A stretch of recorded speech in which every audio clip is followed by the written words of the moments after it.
Enjoy your time here and find peace in the stories we tell. If you liked the story, don't forget to like, comment, and subscribe to support the channel. The day I died, the weather was beautiful. It was the middle of summer. I was lying on a bamboo chair under the shade of a willow tree, gently waving a palm leaf fan to catch a breeze. I looked up at a swallow's nest under the eaves. That nest had been there for years, chirping in my ears every day, which I considered a form of companionship. I was leisurely enjoying the peace when a distinguished guest visited. It was the close personal eunuch of the emperor, Eunuch Louis Liu. Indeed, a rare and precious guest. I continued to gently wave my fan, smiling at the old acquaintance. "What wind brings you here today, Eunuch Liu?" Eunuch Louis also smiled, keeping his honest demeanor as before. He bowed to me and said, "The emperor ordered this servant to bring items to your ladyship." After speaking, he waved his hand to signal. A little eunuch stepped forward, respectfully offering a cup of wine with both hands. I glanced at it and laughed softly. "It is poisonous wine, so my time has come." I slowly stood up, looking at the place that had imprisoned me for 10 years. The cold palace was desolate. My eyes stopped at the swallow nest under the eaves. I suddenly thought, if only someone brought me a bowl of bird's nest soup right now, that would be wonderful. I sighed. Eunuch Louis Liu still bowed his head, waiting outside the courtyard. I leisurely walked inside and took out a jade pendant to give to him. That piece of jade was of top quality, engraved with that person's name. For years, I had always held it in my hand, caressing it until it was smooth and shiny. At this moment, I meticulously caressed it one last time before handing it to Eunuch Louis. "This is the item I stole from the emperor when I was young and foolish. Today, thanks to you, eunuch. Please return it so I can close my eyes in the underworld." Eunuch Louis looked at the jade pendant, his face showing a bit of surprise, but he still reached out to receive it, considering it as fulfilling my final wish. That was good. I looked again at every branch and blade of grass in the cold palace, remembering the past events, and suddenly found it funny. I whispered, "Years ago in the harem, I was arrogant and unruly. My eyes could not tolerate a grain of sand. I did too many wrong things. I was truly confused for a lifetime." Eunuch Louis listened silently. I picked up the cup of poisonous wine and calmly poured it onto the ground. Eunuch Louis turned pale with fright. "Your ladyship." Seeing his terrified appearance, I found it a bit interesting, so I smiled and asked, "My whole family of 121 people has been beheaded. I have long been a dead person, so what is there to fear?" Eunuch Louis still hesitated, looking like he was in a dilemma. I continued to smile.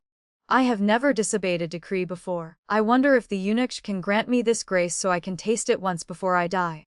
I paused, my eyes sharp and cold. Today he granted me poisonous wine, but I simply do not want to drink it. I must choose a different way to die. Eunuch Louis hesitated no longer. He took a step back, knelt on the ground, his voice deep and resonant. "Farewell, Empress. Farewell, Empress." 3 sounds rang out in succession. He prostrated outside the door, and I, without a shred of lingering attachment, turned and walked into the room, slamming the door shut. I wanted to burn this place, and I wanted to burn myself too. In the sea of fire, I stood straight, as my mother once taught. Vaguely I heard frantic screaming outside. "No, no!" Panic-stricken shouts echoed as someone yelled, "Your Majesty! Your Majesty, you cannot go in! Is it him, or is it just an illusion before death?" I did not want to consider it anymore. Anyway, it all had nothing to do with me. The fire burned brightly, and the smoke was thick. Amidst the stupor, I finally closed my eyes. I slept lethargically for 3 days. Una and Faye were worried to the point of panic, almost daring not to leave half a step, fearing I would think foolish thoughts. These 2 were maids who had followed me since childhood. Even in death, they did not leave me. I blankly looked at the row of trees outside the window, vaguely hearing Una whispering. Come to think of it, I had not seen them for a very long time. In my previous life, Una died during the family's calamity. She was killed by others because she risked her life to protect my mother. Faye followed me to endure in the cold palace for many years. Once, when I caught a cold and had a fever, she risked her life to go to the Imperial Hospital to steal medicine, was caught on the spot, and was beaten to death. As for me, I had already died in the sea of fire, yet when I opened my eyes, I found myself lying neatly in the Phoenix Palace. I was still the Empress. At first, I was extremely confused. I closed my door for several days without going out, until I gradually thought it through. I had indeed died, but I came back to life. And I came back to life at a time 3 years before being imprisoned in the cold palace. At this moment, I was still the empress, my family was still strong, and Yuna and Fei were both alive. All the tragedies had not yet happened. I remembered my previous life, at this exact time, because I heard the news that he went to consort Shu's courtyard.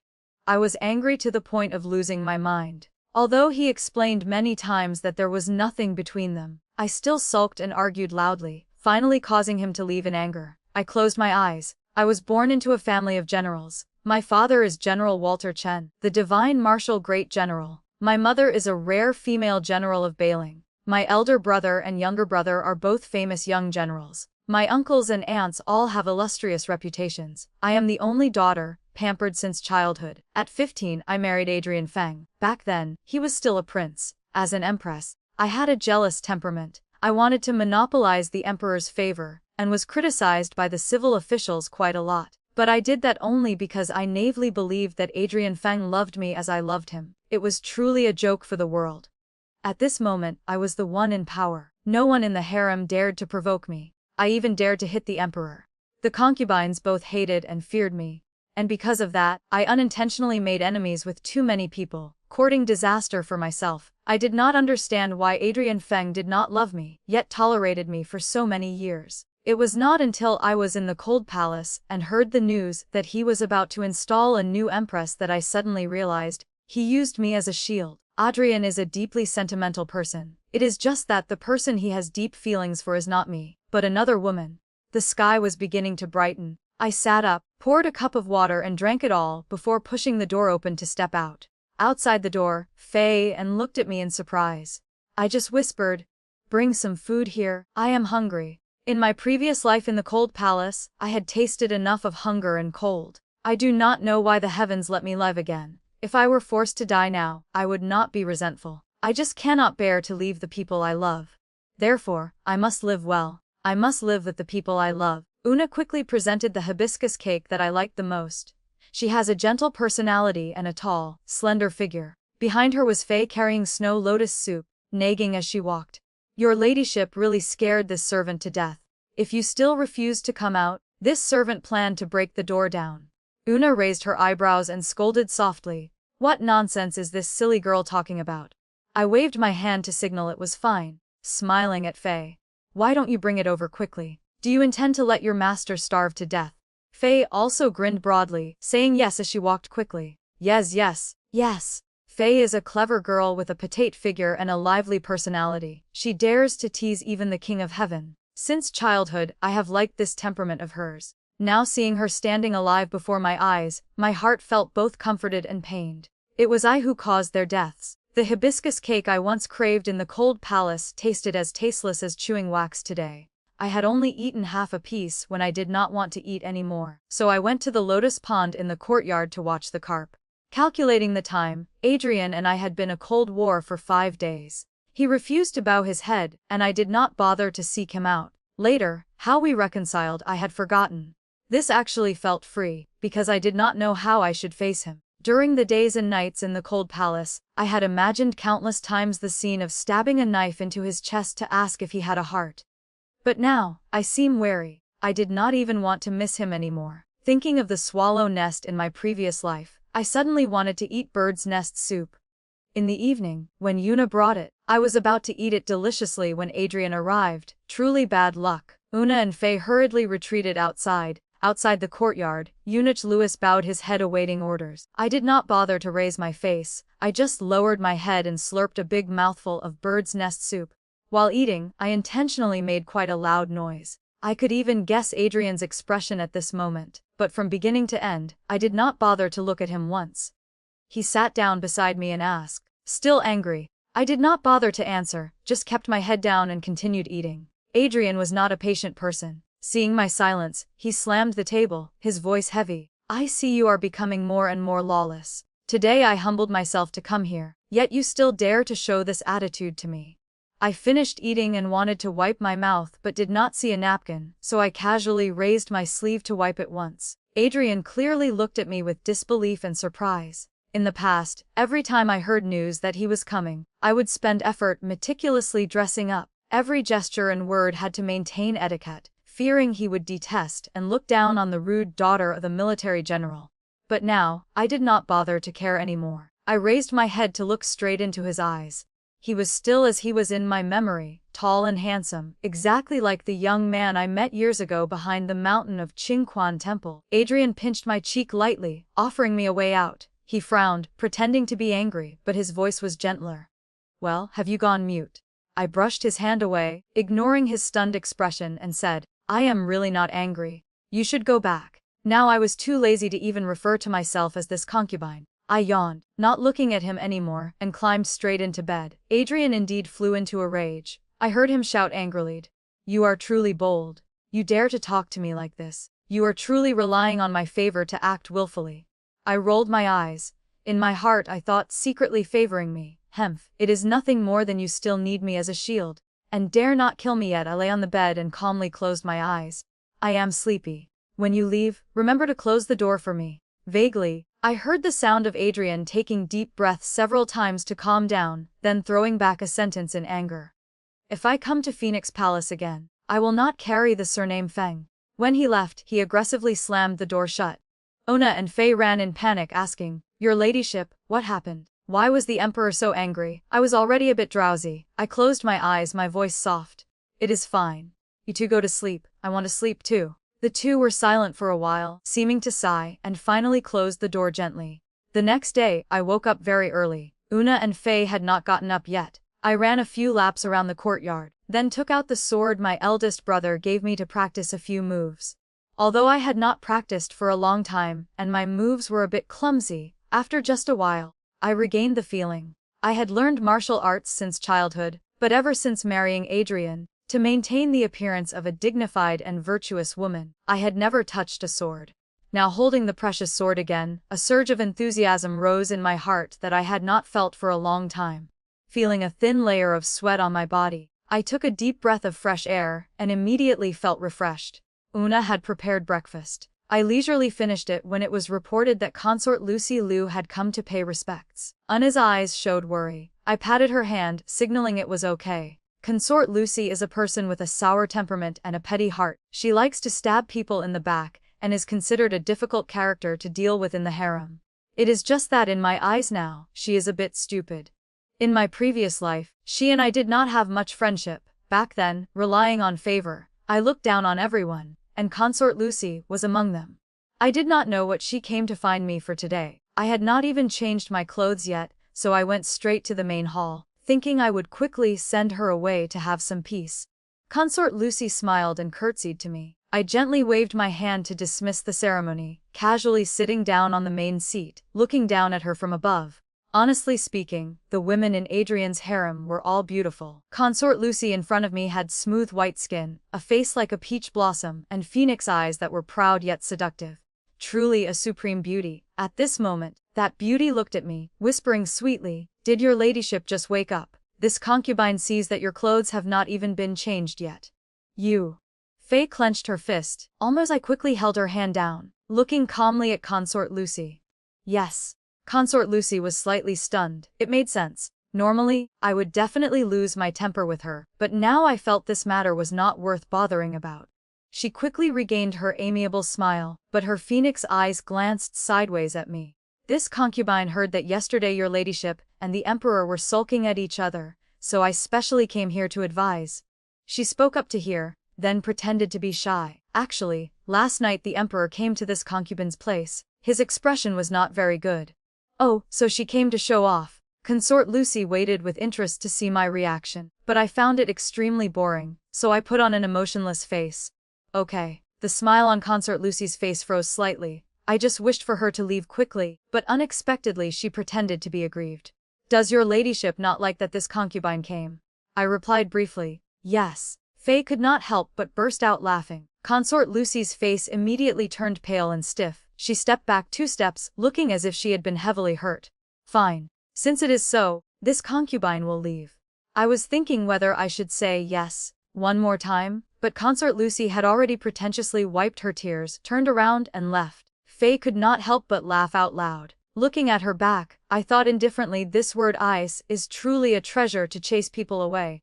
When I am too lazy to talk, using it 100 times is still appropriate. Truly a good treasure. Having just chased away consort Lucy, a group of concubines came, chattering. They wanted to come to my Phoenix Palace to admire the lotuses. I secretly wondered, aren't the lotuses in the Imperial Garden more beautiful? Faye whispered in my ear that those people only came to see my joke. I sat in the room drinking tea, unable to stand their secretly evaluating eyes, so I pulled out my sword and continued dancing in the courtyard. Sure enough, this scene scared those beauties until their faces lost color, and they scrambled to run away. I breathed a sigh of relief. Faye smiled until her eyes squinted. Una also covered her mouth and laughed softly. The days in the palace were inherently very boring. When I was young, I extremely liked reading storybooks, but after becoming empress, I was afraid people would criticize me for lacking decorum, so I did not dare to read them anymore. Now I miss that feeling terribly, so I ordered Faye to go outside the palace to buy a pile of storybooks. Faye was obviously very surprised, but then quickly became happy, smiling and saying to me, "Your ladyship, these past 2 days you are exactly like the young miss of the past." I asked back, "Oh, how was I in the past?" Faye thought for a moment and then answered seriously, "Well, generally speaking, it's completely different from now. Since the young miss became the empress, you have changed too much." I could not deny Faye's words. It was indeed so. Back then, I was naive and hot-tempered. When I learned what love was, I became jealous and tyrannical, always living in fear of gain and loss, suffering to the point where living was worse than death. Now given a chance to live again, I have seen through many things. My father, mother, and brothers are currently guarding the border. I recalculated. In my previous life, it would take about 2 months for them to return to the capital, and my imprisonment in the cold palace was a matter of 3 years later. I must do something. I must let my family escape their calamity, and ensure I do not fall into that tragic ending. Eunuch Louis stood behind him, constantly signaling to me, but I pretended not to see. Unexpectedly, Adrian took the initiative to speak. "Today, many concubines came to me to file complaints about you. So he came to interrogate me." I did not refute, only looking at the precious sword in my hand and replying, "Yes." Seeing that I did not argue back, Adrian's voice softened a little. "In the future, you must remember the demeanor and style of an empress. Do not let people grasp your weaknesses." These words sounded like he was thinking for me, but for some reason, I found it funny, so I laughed out loud. Adrian asked what I was laughing at. I looked straight into his beautiful phoenix eyes and whispered, "What does it have to do with you?" As soon as the words fell, Eunuch Louis immediately knelt down, his face pale, his whole body trembling. Una stood by and also hurriedly knelt, secretly pulling my sleeve to signal me to kneel too. This time, Adrian did not fly into a rage and quarrel with me as before. He only gently pinched my chin, his phoenix eyes narrowing slightly. The corners of his lips raised into a cold smile, his voice low and gentle to the point of being creepy. "Catherine Chen, do you not want your life anymore?" This is his true self.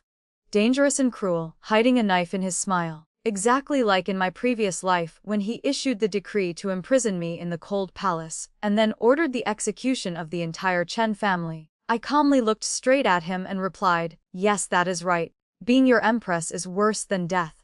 A trace of confusion flashed in his eyes. I just looked at him. He let go of me and asked suspiciously, "What is wrong with you lately?" What is wrong with me? Should I tell you that I was imprisoned in the cold palace for 10 years, and finally granted death by you? Tell you that you killed my whole family? Or tell you that from beginning to end, I was just a shield for you? I could not say a single sentence. I just raised my voice, "I want to eat." Seeing this, Adrian waved his hand and instructed Eunuch Louis, "Fine. Tonight I will dine here." Eunuch Louis hurriedly went to prepare. I rolled my eyes. Una immediately used her eyes to signal me not to speak nonsense anymore. In the evening, looking at the table full of delicacies and bird's nest with snow lotus, I could not help but sigh. Eating with the emperor is indeed luxurious. I ate until my mouth was full of grease, my sitting posture crooked, not bothering to pay attention to the increasingly disgusted look of Adrian. Waiting until I finished 2 bowls of rice, he finally could not bear it anymore. His face darkened, throwing his chopsticks onto the table with a clatter. "Look at yourself. Do you still look like an empress? You look exactly like a hungry ghost reincarnated, losing all my face." In my heart, I thought he was right. To some extent, I really was a hungry ghost reincarnated, because there was nothing to eat in the cold palace. I ignored his scolding, rubbed my full stomach, and stood up satisfied to go out for a walk to digest, leaving behind a room full of terrified eyes. Unexpectedly, Adrian grabbed my arm tightly from behind. I could not break free, and heard the sound of him grinding his teeth in my ear. Do you really think I dare not punish you? A wave of anger suddenly flared up in my chest. Fragmented images suddenly rushed back into my mind: Faye, Yuna, father, mother, brothers, the blazing fire in the cold palace, and me at that time living a life worse than death. My heart ached, my whole body went numb, and I collapsed to the ground. Adrian panicked. I heard him loudly calling for the Imperial doctor, looking extremely panicked. I finally could not endure it anymore. I stared into his eyes, looking straight at the enemy who destroyed my family, then articulated every word: Adrian, I hate you. A trace of confusion flashed in his eyes. In a daze, I seemed to see the young man of that year with handsome eyebrows and a bright smile. Amidst the season of peak blossoms blooming across the sky, he said to me, I like you. Everything was incredibly gentle. My vision suddenly went dark and I fainted. When I opened my eyes again, it was late at night. I looked around and did not see Faye and Yuna, only seeing a figure by the table approving memorials. The dim candlelight shone on his side profile, beautiful enough to make me stunned. Perhaps sensing my gaze, he turned his head. You are awake. I nodded. He walked over and pulled the blanket to cover me carefully, looking at me for a long time before speaking. The Imperial doctor said you have a knot in your heart. I did not speak, because I really did not know what to say. He looked at me again and continued. I do not understand why you suddenly became like this. But if there is something in your heart, why not tell me? Is there anything in this world that I cannot resolve for you? His emotions were clearly a bit unstable. I found it strange. What does my business have to do with him? Why does he manage so much? I was too lazy to respond. Anyway, having just woken up, I could not sleep, so I decisively got out of bed to find Faye. She had indeed completed the task perfectly. I hugged a pile of storybooks and placed them on the bed, preparing to satisfy my craving. Adrian looked at me, endured for a long time, and finally opened his mouth to ask, What are you reading? My mood was very good, so I replied, Storybooks. Do you want to read? Adrian indeed walked closer. He casually picked up a book, glanced at it once, and immediately became angry, shouting loudly, Absurd. How can there be such things in the palace? What is wrong? They are just ordinary storybooks. I was a bit suspicious. Adrian threw the book back to me with a look of disgust. I opened it and saw an illustration of two men without a stitch of clothing. Looking at the title, it clearly read 18 Styles of Male Passion. This exceeded my understanding. I secretly looked at Adrian's gloomy face, feeling this situation was truly inexplicable. So I closed my eyes and decided to follow through. Actually, it is not bad. Or maybe you should try it too. Finally, all my books were confiscated by Adrian. Truly a sad story. I was grinding my teeth in anger, intending to chase him out, when Eunuch Lewis entered to report that noble consort Quinn had a headache again. Adrian looked at me, his eyes showing hesitation, but finally left. Before leaving, he said, I will go see for a moment, then come back. Come back, my foot. You better get far away from my sight. I sneered and locked the door, then hugged the last storybook I had secretly hidden under the pillow, reading passionately. Reading for a while, I felt something was strange. Why is it a story about two men? Because it was too boring, I forced myself to read on. Unexpectedly, after reading for a while, I became fascinated without realizing it. After finishing the storybook, I still did not feel satisfied. It was clear the story had not ended yet. I thought to myself that tomorrow I must order Faye to buy more. Otherwise, my heart would itch unbearably. The next day, I kept repeating this matter. Faye saw me so fascinated, could not help but take a peek. As soon as she discovered it was a story about two men, her eyes were filled with discrimination. I incited her to read on.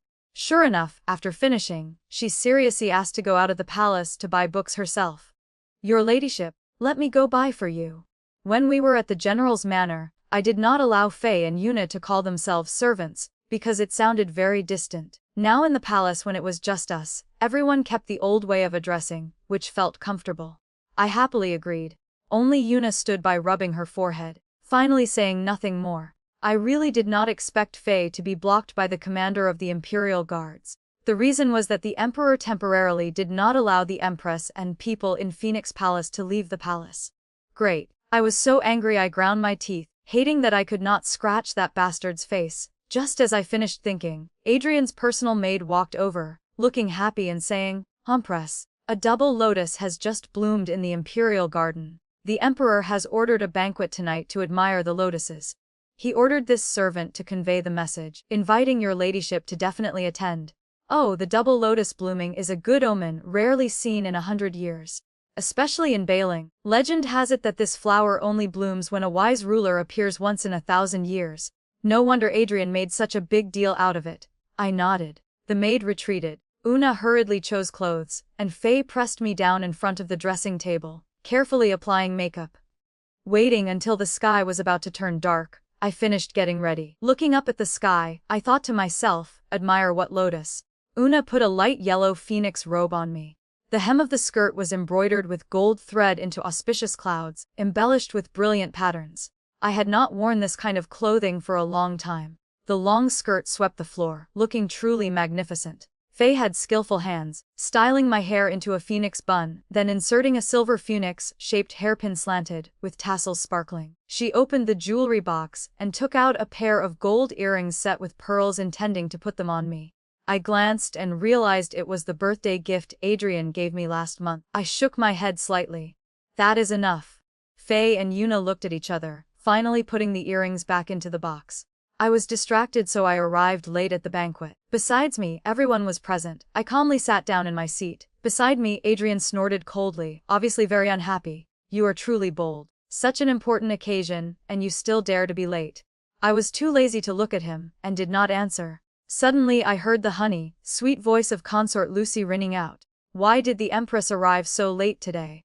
As she spoke, her eyes were seductive and moving, but the next sentence was not pleasant at all. Your ladyship, do you not want to come? The atmosphere at the banquet instantly became silent. Adrian's face darkened. Consort Lucy smiled softly and said, this concubine was only joking with your ladyship, please do not blame me. Everyone breathed a sigh of relief. I slowly spoke up, then what if I want to blame you? Consort Lucy was choked for words. The officials looked at each other. Just as Adrian was about to speak, I smiled. It is fine. I was also just joking. The smile on Consort Lucy's face froze. A while later she reluctantly smiled and said, your ladyship is really good at joking. Let us consider this matter past. I yawned while eating grapes. An official had his descendants come up to perform singing and dancing. Adrian took the opportunity to lean close to my ear. If you dare to sleep here today, I will have people burn all your storybooks. My eyes immediately widened. Although I hated him to the core, this move was indeed effective. I forced my eyes open to watch the young ladies spinning in the dance, then saw noble consort Quinn looking at me. Sure enough, as soon as the dance ended, she spoke. This concubine heard that years ago, your ladyship also had outstanding dancing skills. I wonder if today we have the fortune to admire it once. The officials heard this, and all agreed. I finished swallowing a grape, then heard Adrian ask. I was silent for a moment, then replied, no. Adrian asked again. Then what do you know how to do? I answered, rating storybooks. Adrian's face immediately turned black, saying no more words, obviously leaving me to live or die. I had to save myself. I clapped my hands and sat up straight, speaking arrogantly, I am the Empress. Even if I want to dance, only the Emperor gets to watch. I looked towards noble consort Quinn, the corners of my lips curling into a gentle smile. Who do you think you are? Are you worthy of watching me dance? Noble consort Quinn's face changed greatly, staring at me. I pretended not to see, turning to look at the Emperor sitting high above, smiling gently. Why do we not let noble consort sister dance a piece on my behalf today? What does the Emperor think? The whole banquet was silent. Adrian slowly raised his head, his eyes deep, his expression calm.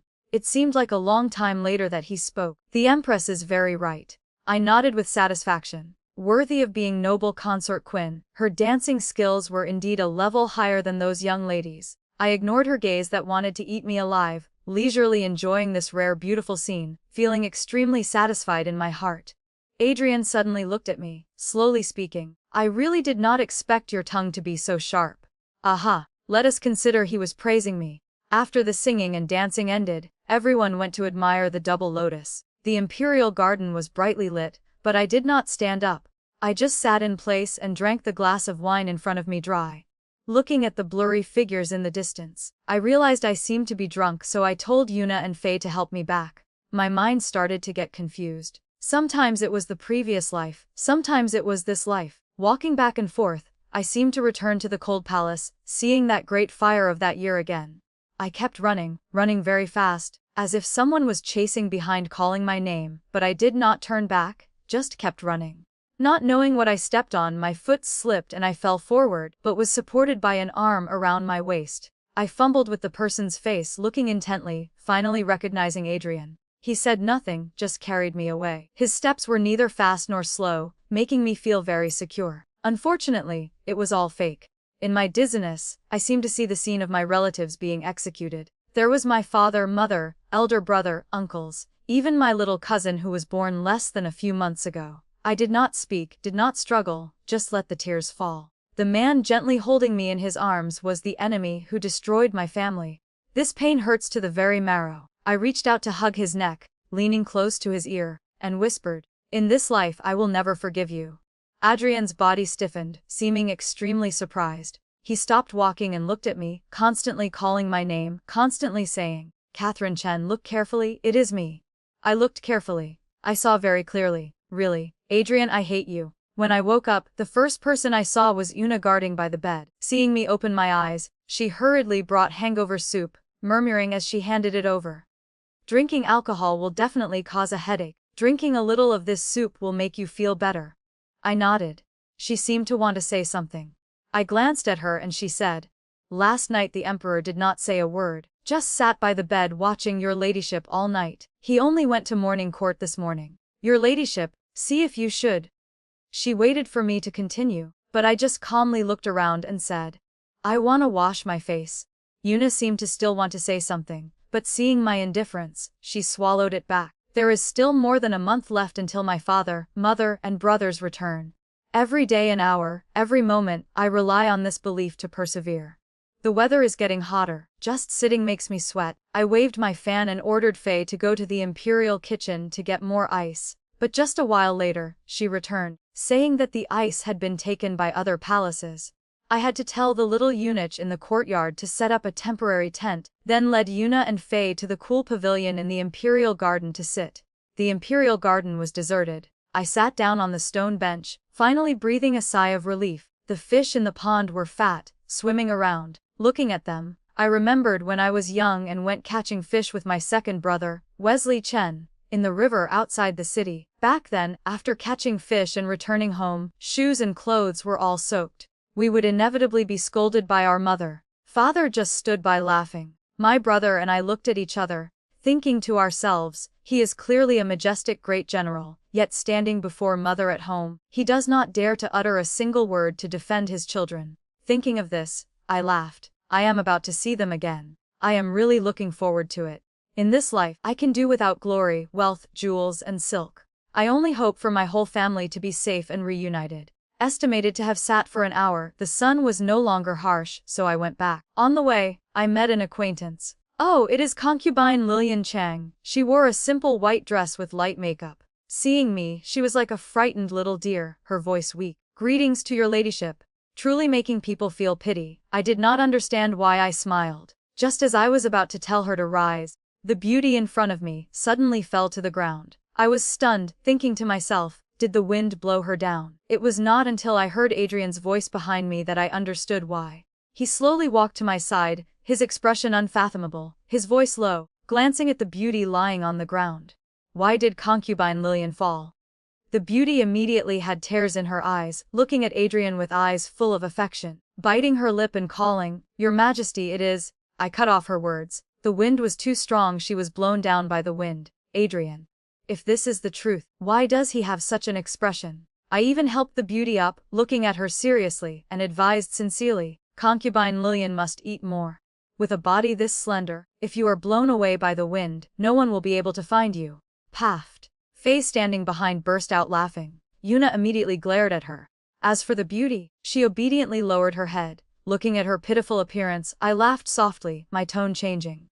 I considered old feelings, originally intending to turn a blind eye to the matter of you being weak and blown down by the wind. It is a pity that the Emperor is here today. This lack of composure of yours has likely become the crime of offending the holy countenance. The beauty was shocked, immediately looking up. I calmly glanced at Adrian. I am the Empress. Today the Emperor is here, I must punish a little as a deterrent so that you remember. Do not let yourself do things that will lose the face of the royal family in the future. The pitiful beauty looked towards Adrian. I also conveniently looked over, asking, "What does the Emperor think?" The atmosphere suddenly became strange. Concubine Lillian still stared at him, as if stubbornly waiting for something. I remained calm. I do not know how long passed before I heard Adrian speak. "The Empress is right." The beauty's face instantly turned as pale as ash. I stepped in front of her, without hesitation, raising my hand and slapping her directly. Slap. After slapping, I shook my hand and turned to Faye. "I feel my hand hurts. There are 9 more slaps left." Faye smiled brightly, answering loudly, "Yes."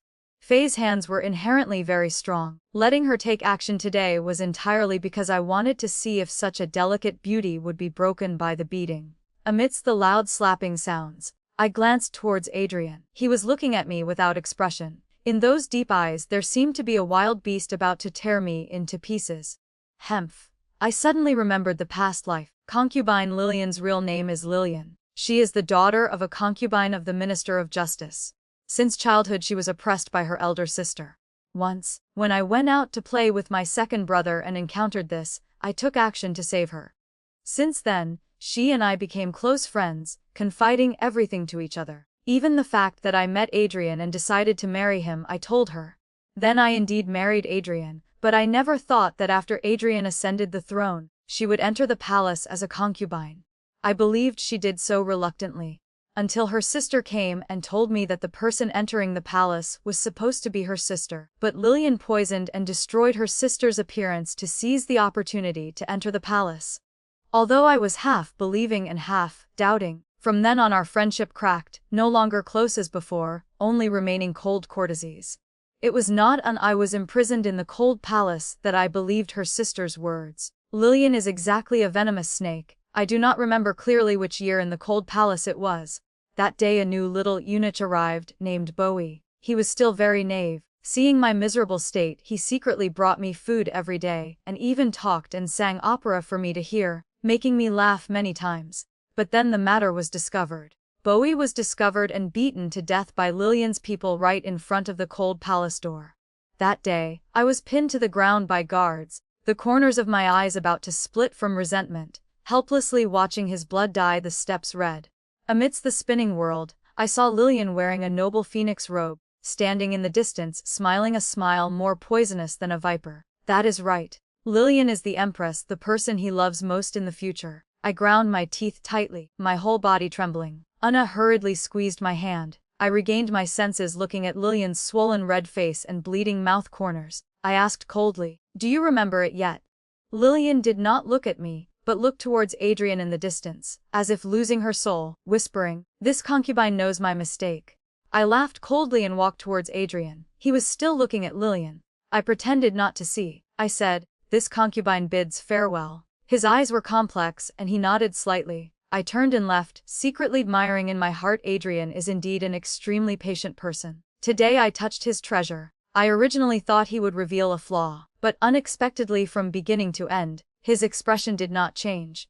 If I had not lived another life, I would definitely have been deceived by him as before. In my previous life, because of concubine Lillian, Adrian pretended to grant me favor, turning me into a shield for the whole harem to attack. Waiting until everything was arranged properly, he issued the decree to imprison me in the cold palace. My parents and brothers were impatient and refused to submit, so they were framed for treason, leading to the calamity of extermination. Later he even used the Chen family's matter as an example.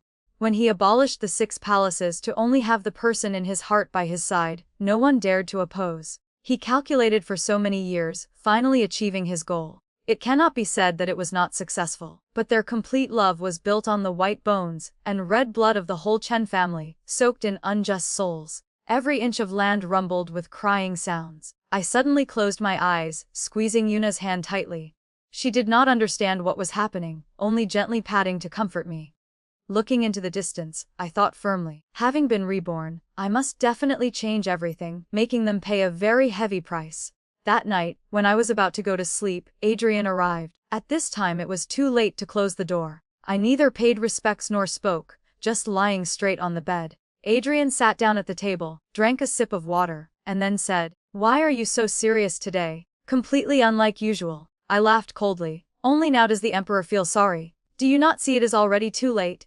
Adrian was choked for words. I was too lazy to pay attention and said bluntly, "What did you come here for?" Adrian asked again, "Can I not come if there is no business?" My face was expressionless. Yes.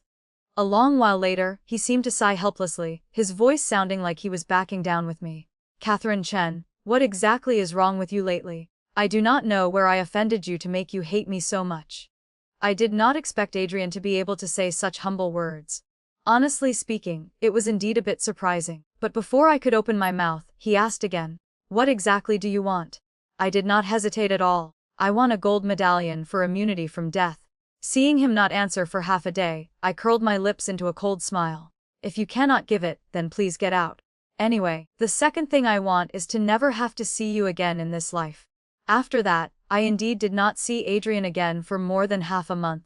It seemed this time he was truly angry. The concubines in the harem heard the news and took turns flocking to Phoenix Palace to mock. But I did not care in the slightest. Every day I practiced swordsmanship for entertainment, and opened a small kitchen so I could always eat Yuna's delicious signature dishes. Life was truly very happy. Very quickly after that, I received news that my parents had returned to the capital. Faye excitedly ran in to report the news. I was stunned, the sword in my hand suddenly falling to the ground. Hot tears instantly poured out. Faye was startled and turned pale. I hurriedly waved my hand to signal it okay, smiling softly. I had waited too long, long enough that I almost forgot what their faces looked like. Finally waiting until night, I immediately changed into a simple set of clothes. Under the suspicious gazes of Faye and Yuna, I said, "Prepare. We are leaving the palace." Since it was inconvenient for my parents to enter the palace, the only way was for me to go out to meet them. The two maids asked no more questions, packed briefly, and the three of us quietly walked to the palace gate. I gave the guard the exit pass. This pass was stolen from Adrian during our argument last time, precisely waiting for this day. The guard saw the pass and opened the gate. The heavy palace gate slowly opened, my heart beating fast. Leaving the palace, I went straight to the general's manor. The distance between the manor and the imperial palace was not far, only 2 streets away. The closer I got home, the heavier my legs felt. I had to try my best to lift each step. After so many years I had finally returned. Faye knocked on the door. The gatekeeper saw me and immediately opened it wide. I slowly walked in. Every branch and blade of grass here was still vivid as in the memories of years ago. Walking past the garden, seeing the light in the study still on, I immediately ran over, pushed the door open to look inside, and indeed it was father. He turned his head, and upon seeing me, his face was stunned. I looked at him, my heart feeling constricted, trying to suppress my emotions, forced a smile and spoke. "Father, your daughter has returned." Father immediately stepped forward. He was still as he was in my memory, with a beard, sharp eyes, his whole body exuding a murderous aura from years of fighting on the battlefield. Yet I felt no fear at all. He asked, "Cat, what is wrong?" I smiled and shook my head. Just then, my mother's voice rang out from outside. She shouted loudly, then kicked the door open and walked in. "Where is my cat?" I turned around and indeed saw my mother. At this moment, she was so vividly alive, unlike the last time I saw her, just a cold corpse. Such a heroic mother, why did she have to die under the unjust name of treason? It was truly too cruel. She walked over, calling my name while trembling and caressing my face, tears streaming down. "My cat, Mom missed you to death." "I missed you too, missed you to the point that for many years my heart ached." My brothers also heard the news and ran over. Eldest brother William Chen was still elegant as before, smiling and rubbing my head. Second brother Wesley Chen smirked mischievously, crossed his arms leaning against the door and said, "Cat, when will you go catching fish with brother again?" Just as I was about to nod, mother gave Wesley a painful knock on the head. "You are grown up and still talking nonsense. Your sister is now the mother of the nation. Why would she follow you to catch fish anymore?" Wesley was scolded into silence, looking aggrieved at Mom, making me unable to help but laugh. After a while of happy reminiscence, I thought for a moment, finally stating the purpose of my visit today. "Father, it is best that you hand over the tiger seal to the emperor soon." Father's face immediately became serious. Even my second brother, who was usually joking, put away his smile and looked at me intently. Mom held my hand, saying gently, "Cat, if something is wrong, just say it, do not be afraid." I nodded and continued, "No, the world is at peace, the people live and work in contentment. The generals who once fought for the emperor are no longer a reliance but have become a threat in his eyes." I paused, my voice becoming heavy. If you do not hand over the tiger seal and withdraw from the court soon, I fear that one day our Chen family will face the calamity of extermination. Father's expression changed. The room was momentarily silent as death. A long while later, he sighed. Actually, my father has also thought about this for a long time. He glanced at Mom. Mom nodded slightly and he continued. Handing over the tiger seal and retiring into seclusion is not difficult for a father. But what father is worried about is that if our family withdraws, your life in the harem might not be easy.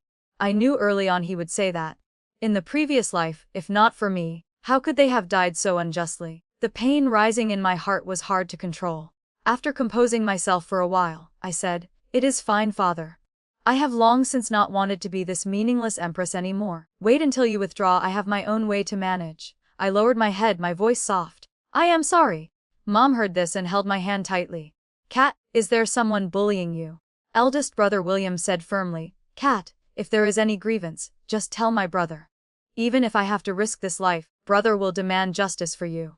I ground my teeth to control my emotions, whispering, "Adrian has someone else in his heart. I also do not need to die of old age in the palace for him, right?" The room fell into silence again. Mother suddenly hugged me tightly, choking with emotion. "My cat must have suffered many grievances. What should we do?" Second brother Wesley also rarely spoke seriously. "Then let it be like that. Our whole family will leave here together, finding another place to settle down." Father, mother, and eldest brother did not object, considering it a tad agreement. "Then everything is easy to arrange." Hearing Yuna say, "Tomorrow night Adrian will hold a banquet in the palace to reward father." Mother thought for a while and then said we could take that opportunity to hand over the tiger seal, officially withdrawing from the court, then our whole family would move to Zhangzhou. My maternal grandfather does business in Zhangzhou. The family business is large but has no heir. He always hoped mother, his only daughter, would one day return. Now finally that wish can be fulfilled. Coincidentally, my father is also interested in business, having had the intention to withdraw to become a merchant several times. Even my eldest brother and second brother both like this profession, so it can be considered perfect. With the plan set, mother hurriedly urged me to return to the palace, afraid of being discovered by others. Before leaving, I looked back at my family one last time, then hurriedly returned. Just as I was about to reach Phoenix Palace, stepping through the gate, I suddenly saw the lights in the hall brightly lit. An uneasy premonition rushed over me. I immediately ran to the hall door, looked inside and saw indeed it was Adrian. Finished. The eunuchs and maids in Phoenix Palace were all prostrating on the ground. Adrian's face was expressionless, but when he saw me, he unexpectedly smiled. Where did the Empress go? This was the first time I saw this man so dangerous and terrifying. I said nothing. He slowly walked closer, his fingers gently grazing my cheek, then finally squeezed my chin hard. "I told you to speak." His expression was calm but extremely creepy. In an instant, he was no different from the person who decreed my imprisonment in the cold palace in my previous life. Hatred surged, making my chest ache in waves. I tried hard to escape his hand, smiling. I could not sleep, so I went out for a walk. Why does the Emperor care about me so much? He acted as if he did not hear the last sentence, his face gloomy. "The guards said you left the palace." I laughed again, my voice calm. "That is right. I went out of the palace for a walk." Slap! A loud sound landed on my face. My cheek stung, my head buzzing like a drum beating. Amidst Faye's scream, I realized Adrian had hit me. Humph. Truly ridiculous. In this life he revealed his true face so quickly. I stood straight, my eyes not dodging at all. Facing Adrian, he seemed unable to believe his own hand. Without saying a word, I also raised my hand, slapping back directly once. In the deathly silent atmosphere, I raised my cold voice.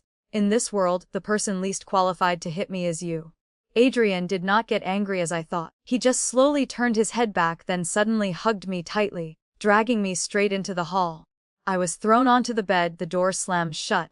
Immediately after, hot breath rushed over. He bent down to frantically possess my lips. I desperately swung my hands to hit him, but he used only one hand to easily pin both my hands above my head. "Gentle yet demonic," he said. "Say it, which man did you go to meet?" I ground my teeth, cursing him as a beast. Adrian was like a madman, his eyes red, constantly repeating, "You are mine, you are mine." The sound of fabric tearing rang out. I gave up all resistance, blankly looking up at the ceiling, ignoring the tears welling up in the corners of my eyes, only hearing him whisper in my ear, "Cat, do not be indifferent to me. Do not stop loving me. In the painful stupor, I seemed to see the young man of that year again. Under the peach blossom canopy he smiled radiantly, his eyes bright as he said to me, "Wait for me, I will definitely come to marry you." Deception.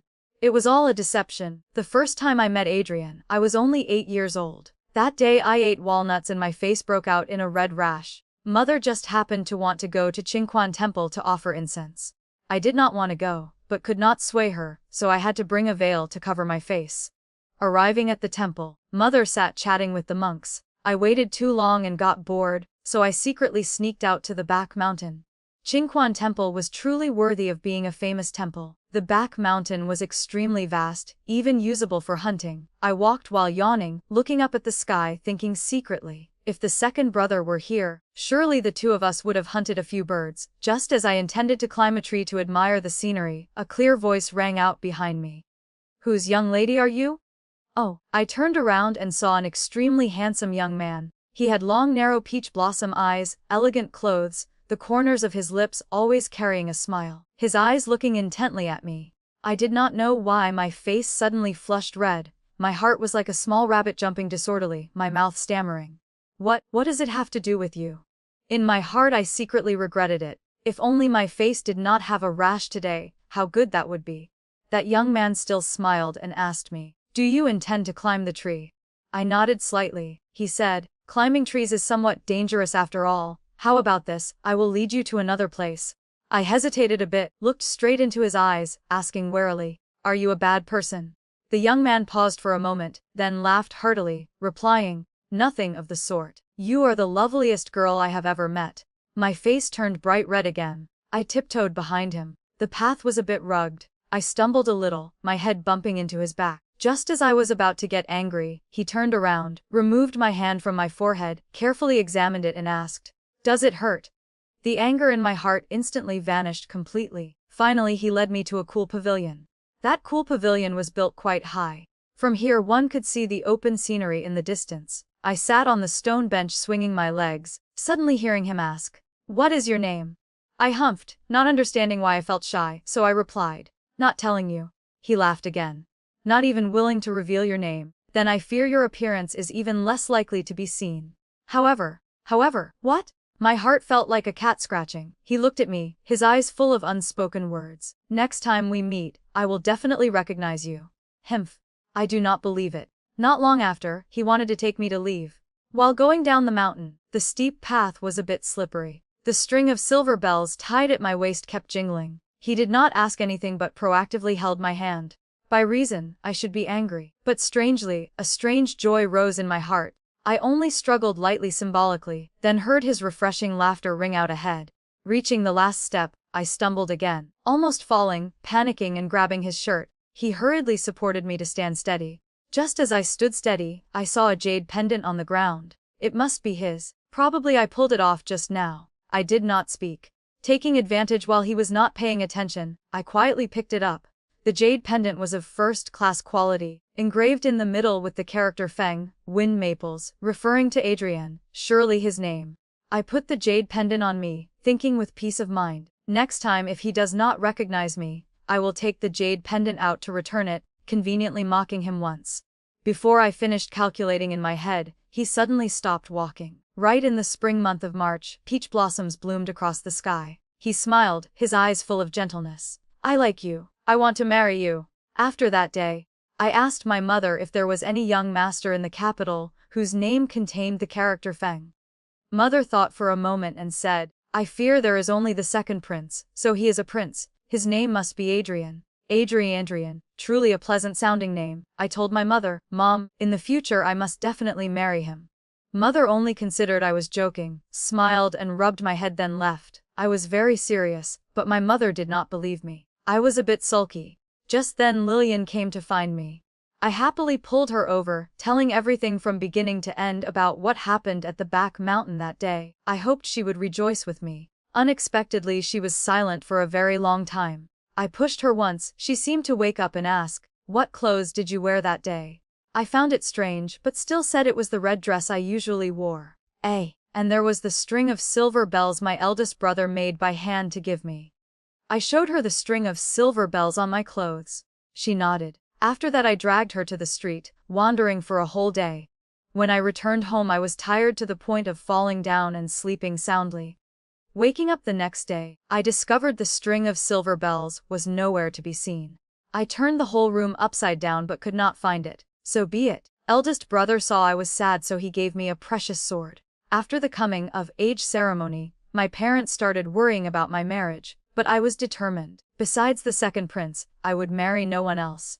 My parents were helpless, finally having to petition the emperor to grant the marriage.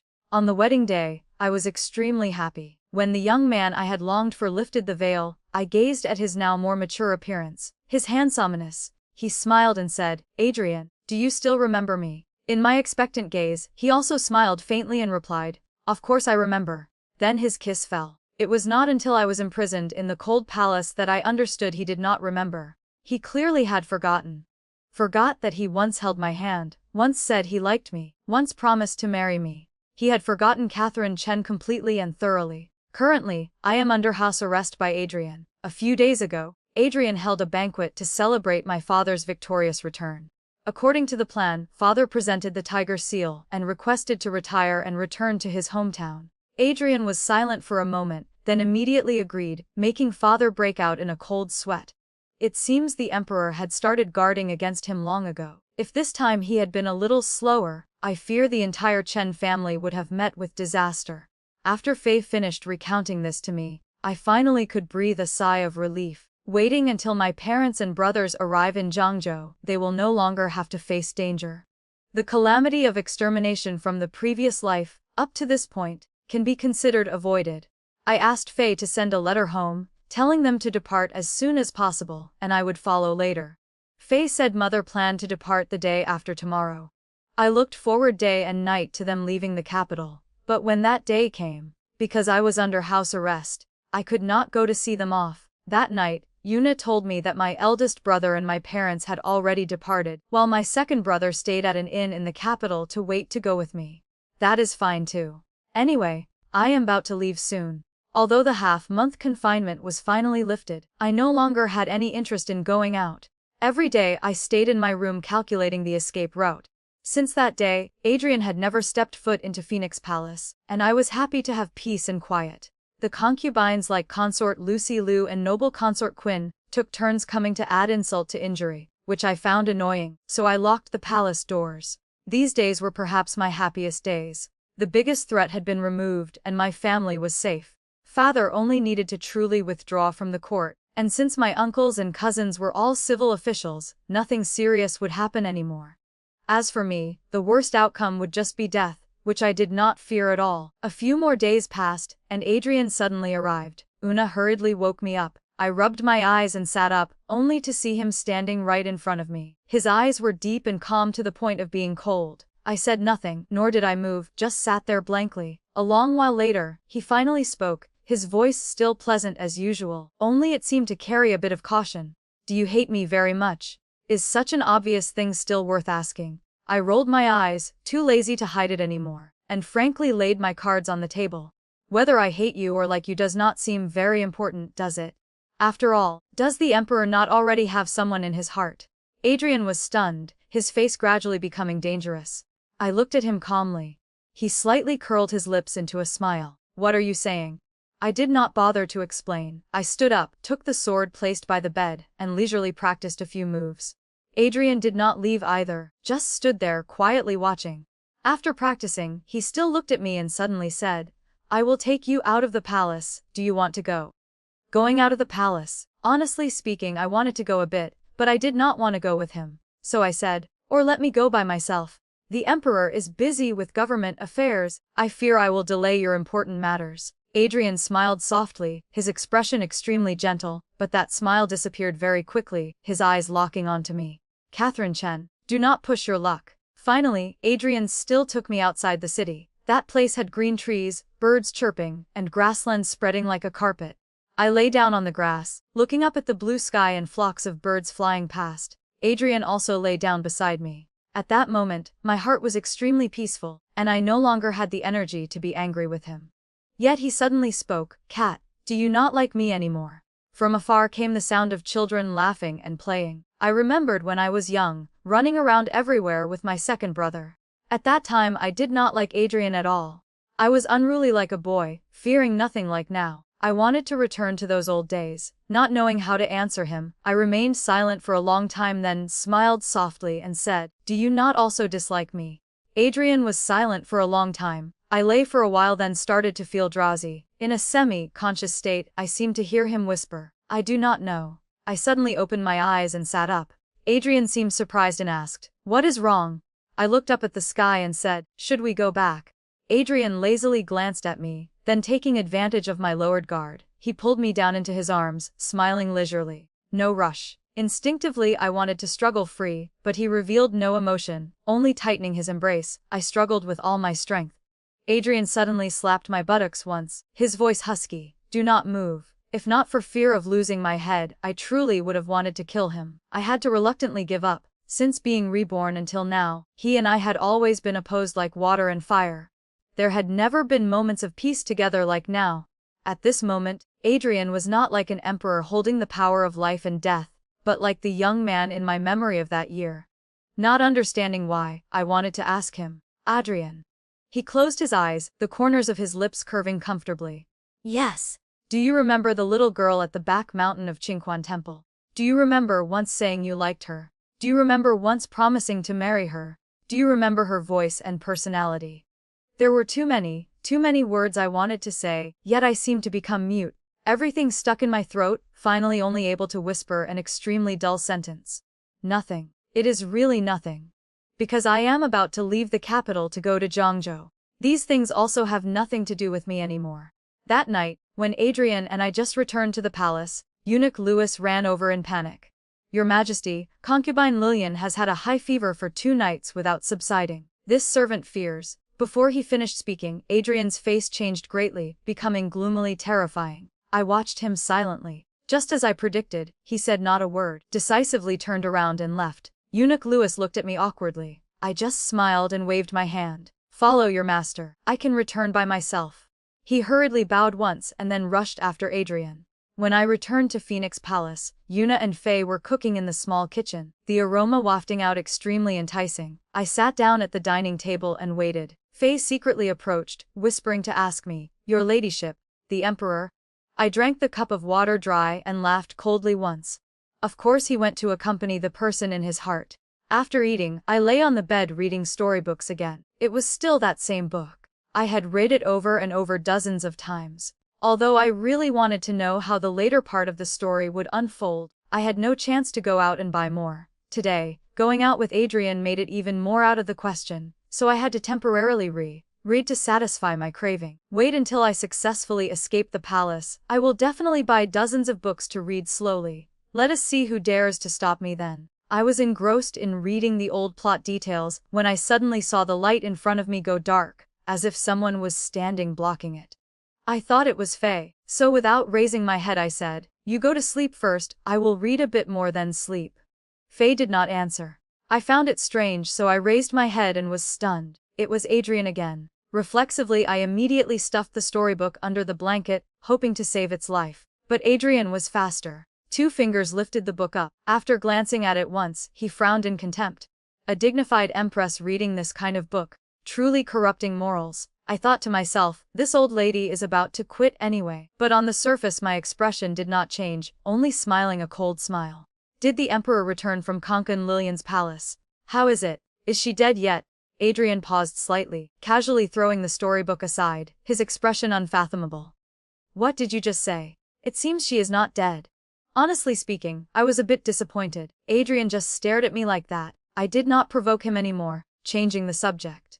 "I want to sleep. Does the emperor not plan to go back?" Adrian calmly lifted his robe and sat on the bed. "Tonight I will rest at your palace." In my heart I was angry to death, but could only suppress it, shifting slightly inward then closing my eyes, just considering I was sleeping next to a dog or a pig. Adrian seemed dissatisfied, tossing and turning restlessly. I annoyedly opened my eyes and asked, "What is wrong with you?" Adrian hesitated for a while, his eyes shifting back and forth, a long while later saying, "Just sleeping like this." I laughed coldly. "Otherwise how do you want to sleep? Standing to sleep, sitting to sleep, or hanging upside down to sleep?" Adrian. The next morning when I woke up, Adrian was no longer in the palace. Faye said that the second brother had sent a letter asking what my plans were. I immediately wrote a reply letter, begging my second brother to help me find a female corpse with a similar figure so I could execute the plan of shedding the golden cicada shell. There was only one difficulty: how to bring the female corpse into the palace. I was a bit troubled. Luckily, a few days later, the second brother reported the news again, saying he had found some people in the martial arts world to assist. There were also people inside the palace to respond, telling me not to worry, just focus on preparing my part. I felt much more reassured. The second brother also reported the specific time of action was the day after tomorrow. I calculated that day happened to be the full moon, flowers blooming, a night beautiful as a painting. Faye and Yuna packed our belongings. In my heart I kept worrying about one thing, which was that storybook, so I asked my second brother to buy some new books in advance. That night Adrian came again. Probably this would be the last time I saw him. As soon as he entered, he stared at me and asked, "What are you doing?" I replied, "Standing."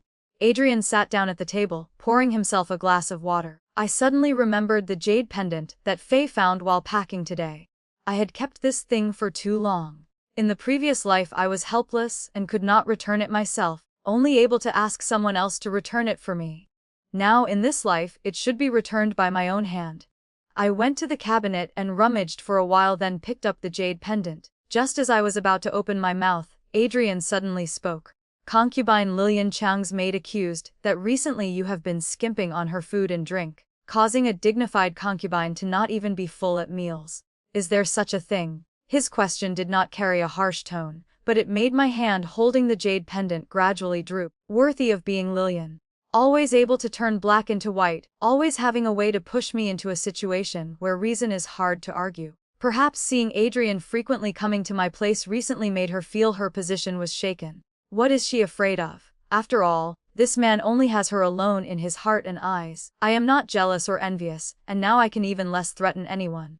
Adrian saw I did not speak, his face becoming even more unpleasant, his voice gentle but hiding danger. "Explain yourself a little." I smiled and replied, "Adrian, if I really did it, then let lightning strike me dead, leaving me without a burial place, okay?" He seemed stunned. I closed my eyes, adjusted my mood, then held the jade pendant, slowly walked in front of him, holding it out to return to him.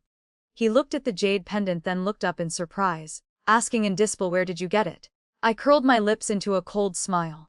The Emperor is truly a noble person who forgets easily. I glanced at the sky outside. The moonlight spread like water, gently illuminating everything. My heart was extremely calm. Facing his urgent gaze, I spoke every single word. "The back mountain of Qingquan Temple. Do you still remember?" Adrian was stunned for a long time, his eyes gradually becoming blurry. He took a few steps back, muttering, "Impossible." I have never seen him like this before. Afraid of being the target of his anger, I immediately turned to leave. Unexpectedly, just stepping out of the threshold, I heard a loud noise behind me. I immediately felt something was wrong. Turning my head back, indeed Adrian had collapsed on the ground. Big trouble. I hurriedly called Eunuch Louis, who was outside the door, to come in, then ordered Yuna to go invite the imperial doctor. Eunuch Louis and the group of little eunuchs busily carry Adrian back to the Dragon Roar Palace. Waiting until everyone had left, I softly breathed a sigh of relief. Only 2 days left. Tomorrow night I will leave this prison. I was impatient to the point of almost being unable to wait, just wanting to quickly step into a new life, true, free, and full of light. The next afternoon, Faye came to report. "The Emperor has woken up." I just said, "Yes." Whether he wakes up or not, what does it have to do with me? In the evening I lay reading storybooks as usual. Suddenly outside there was the sound of rushed footsteps. I looked up at the door, and it turned out to be Adrian. His eyes were red. As soon as he saw me, he rushed over to hug me tightly. I was squeezed by him until I could not breathe, and could not break free. I only felt a cold sensation on my neck, as if a drop of liquid had just fallen. I was stunned, then heard his hoarse voice whispering in my ear, "I am sorry, Cat, I am sorry." I found it strange. Just as I was about to ask, he choked with emotion and continued, "I was wrong, Cat. I saw you in the sea of fire but was helpless to do anything. It was I who caused your death. It is all my fault. I only beg you not to leave me, okay? Cat, I was wrong." I felt like a sledgehammer struck my head directly. Dizzy, the world spinning, my whole body cold.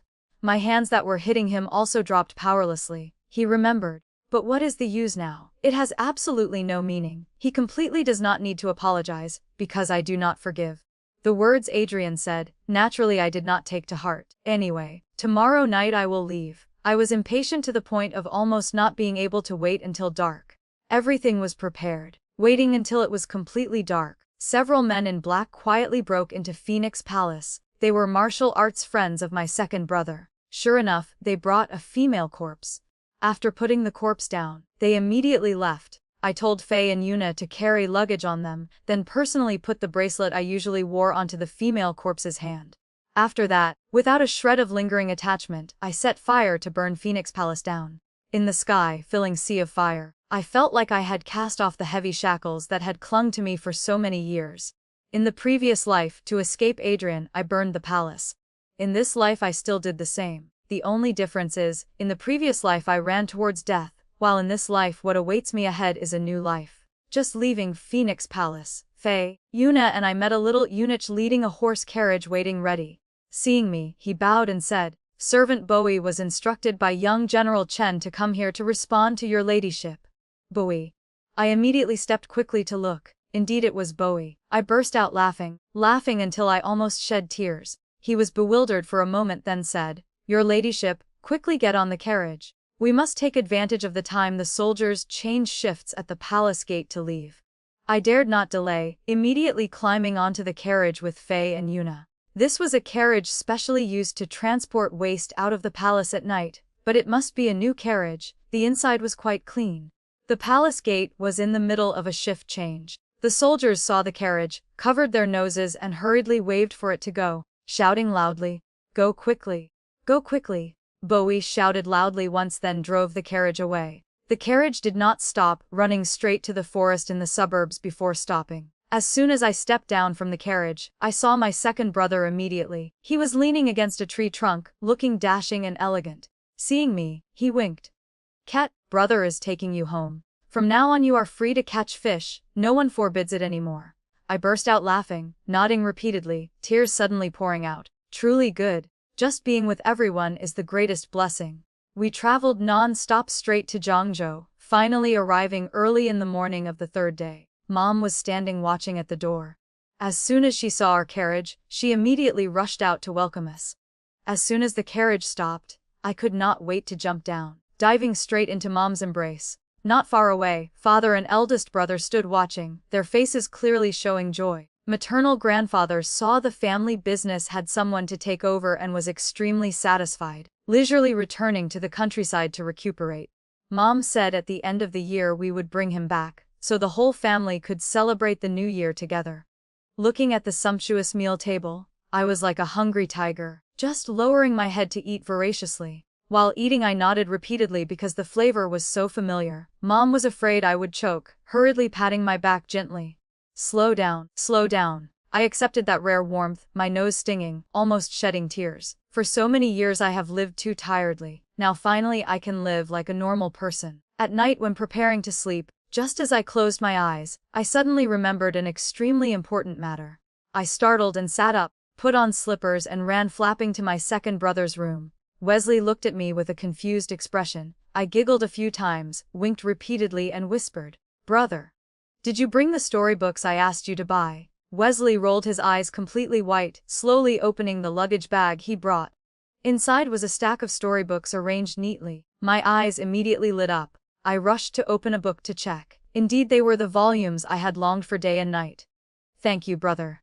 I smiled brightly as a flower. The second brother revealed a tragic expression, looking at me with pity, saying, "I thought it was something very important." Who would have expected, Cat? The second brother really did not expect you would turn into this. I rolled my eyes, pretending to clasp my hands in thanks, then hugged the pile of books and left. Just returning to the room, I could not help but open the book to read, not sleeping a wink all night. The next morning, I was called up for breakfast by Yuna in a dazed state. While eating I almost dozed off right at the table. Mom glanced at me, her voice stern. "What did you do last night?" I shook my head repeatedly like a drum. Wesley, sitting opposite, looked at me, snorted coldly. Luckily Mom did not ask further, so I breathed a sigh of relief. Having finished reading all the storybooks, I carefully hid them all under the pillow, intending to read them again once every night before sleeping. Days passed gently and comfortably. Every day I slept until nearly noon before getting up, then was scolded by Mom perfunctorily. After finishing lunch, I slept again, until night, then stayed up late to read storybooks. This is exactly the life I dreamed of. A few days later, news finally came from the capital. The Empress has passed away. That day I was standing on the street listening to the people discussing animatedly. I turned to smile at my eldest brother who was watching me from afar, feeling strangely peaceful in my heart.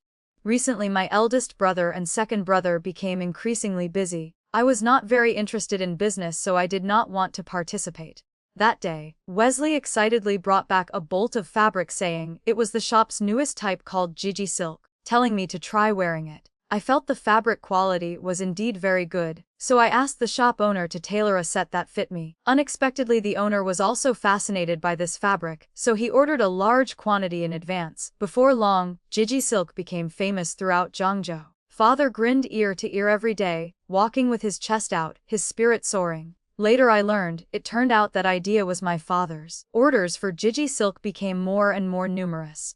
Even merchants from the capital flocked to order. Everywhere people were heard discussing Gigi silk. Young ladies of various households competed to buy it, and carefully kept it like treasure. Later even the concubines in the palace were designated only to wear Gigi silk. Supply could not meet demand. The workshops worked day and night but still could not keep up. Taking advantage of that, Father opened many new workshops. The eldest brother and Wesley were busy to the point of not seeing the sun. Every day their shadows were not seen. Faye had finished reading the next volumes of the storybooks, and even Yuna was dragged into the pit. I immediately led the two of them to the bookstore. The shopkeeper was a man with narrow eyes and a mustache shaped like the character 8. He looked extremely attentive. I wore a veil to cover my face, only humming a few sentences before starting to search for books on the shelf. Seeing that I could not find anything for a long time, he leaned closer, smiling ambiguously. "What genre are you looking for, miss?" I turned my head, seeing no one around, then leaned close to his ear and whispered, "Cut sleeves."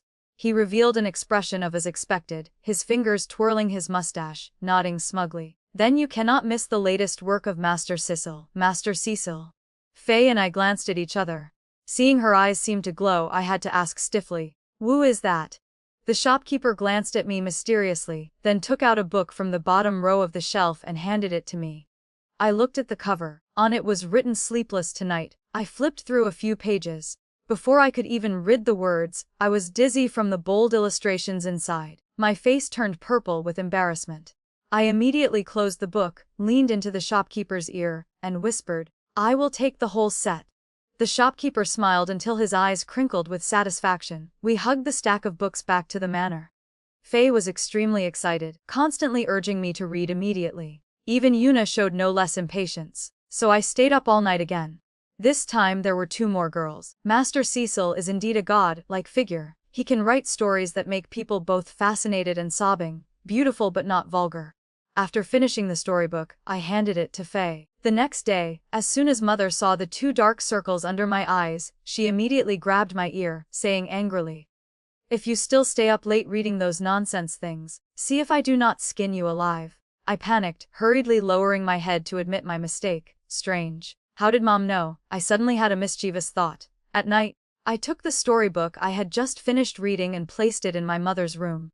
Sure enough, the next morning, Mother appeared with panda eyes. She asked me somewhat shyly, "Is there more after this?" I smiled smugly like a fox that just called more accomplices to enjoy ripe grapes, handing her the next few volumes. From then on, my path of reading storybooks suddenly opened wide. Several of us united, advancing together into the literary maze. The deeper we went, the more we sank. Before long, the Peony Festival arrived. This festival is a tradition unique to Bailing, lasting for 3 days. At night, unmarried men and women will walk together across the Jianglian Bridge by Emerald Lake.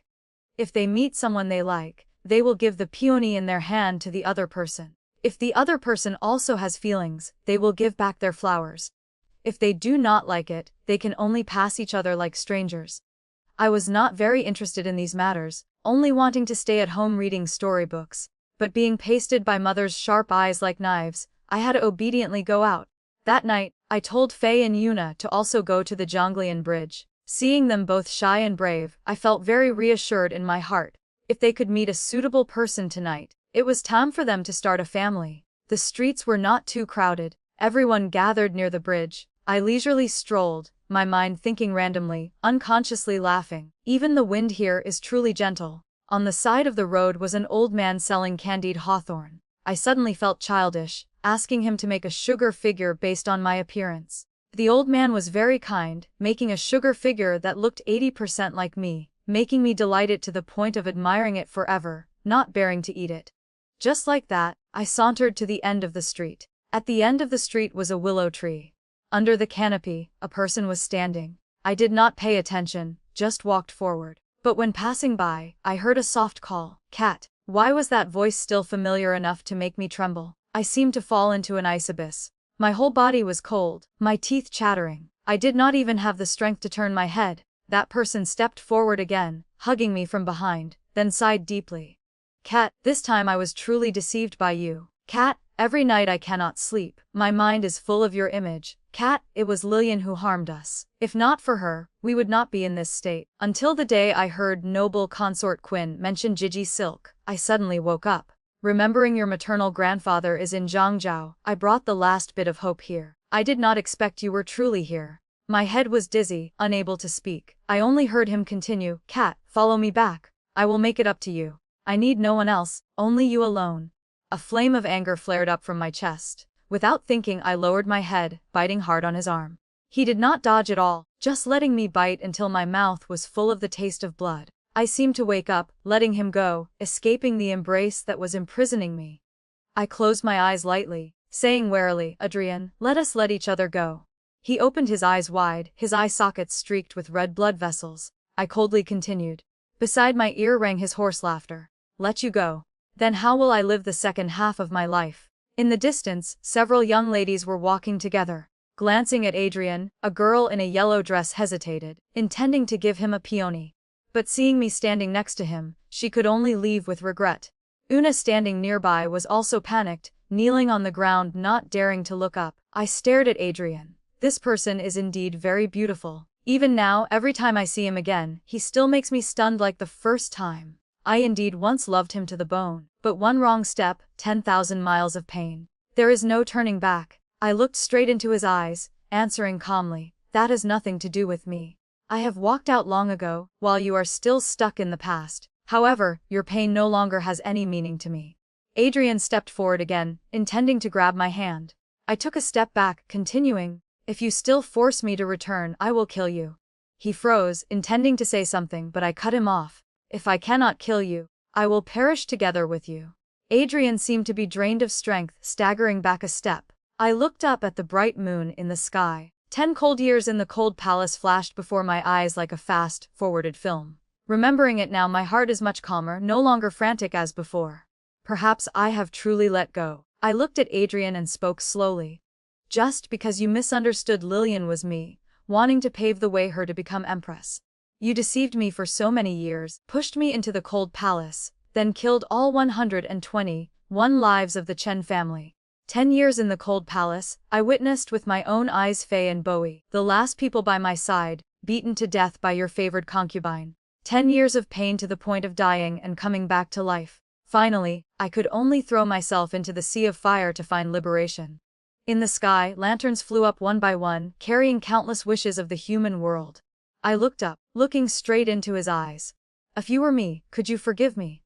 Adrian did not answer. I turned and left. Behind me there was no sound of footsteps chasing. He still stood still in place. "That is right. Everything should be like this. We were inherently born to miss each other. From then on, forever never meeting again." I walked alone into the distance. Unexpectedly I got lost. I kept walking. When I returned home, I saw Faye and Yuna had already returned some time ago. Faye secretly glanced outside, then fished out several books from her bosom, whispering, "Miss, these are the latest volumes from Master Cecil. This servant secretly went to buy them. Tonight you finish reading. Tomorrow it will be my turn. New books." So tonight she went to buy books. I exhausted my mind to send her the Zhonglian bridge to find a suitable husband. Unexpectedly she ran to the bookstore to buy storybooks. And it is the cut sleeve type of storybook. truly wasting my intentions. Faye's eyes shone like stars, looking at me full of excitement. I had to accept the pile of storybooks in her hand, then waved my hand to tell her to retreat. Angry as I was, Master Cecil's new books absolutely could not be missed. The result was that I stayed up all night again. The next day, looking at my gloomy face, Mother held out her hand and said, "Hand them over, tonight I want to read." I did not dare to utter a half-word, immediately obediently following, giving them all to her. Today I decided to go to the bookstore once, buying all of Master Cecil's works, bringing them back as treasures to guard the manor. Faye agreed completely.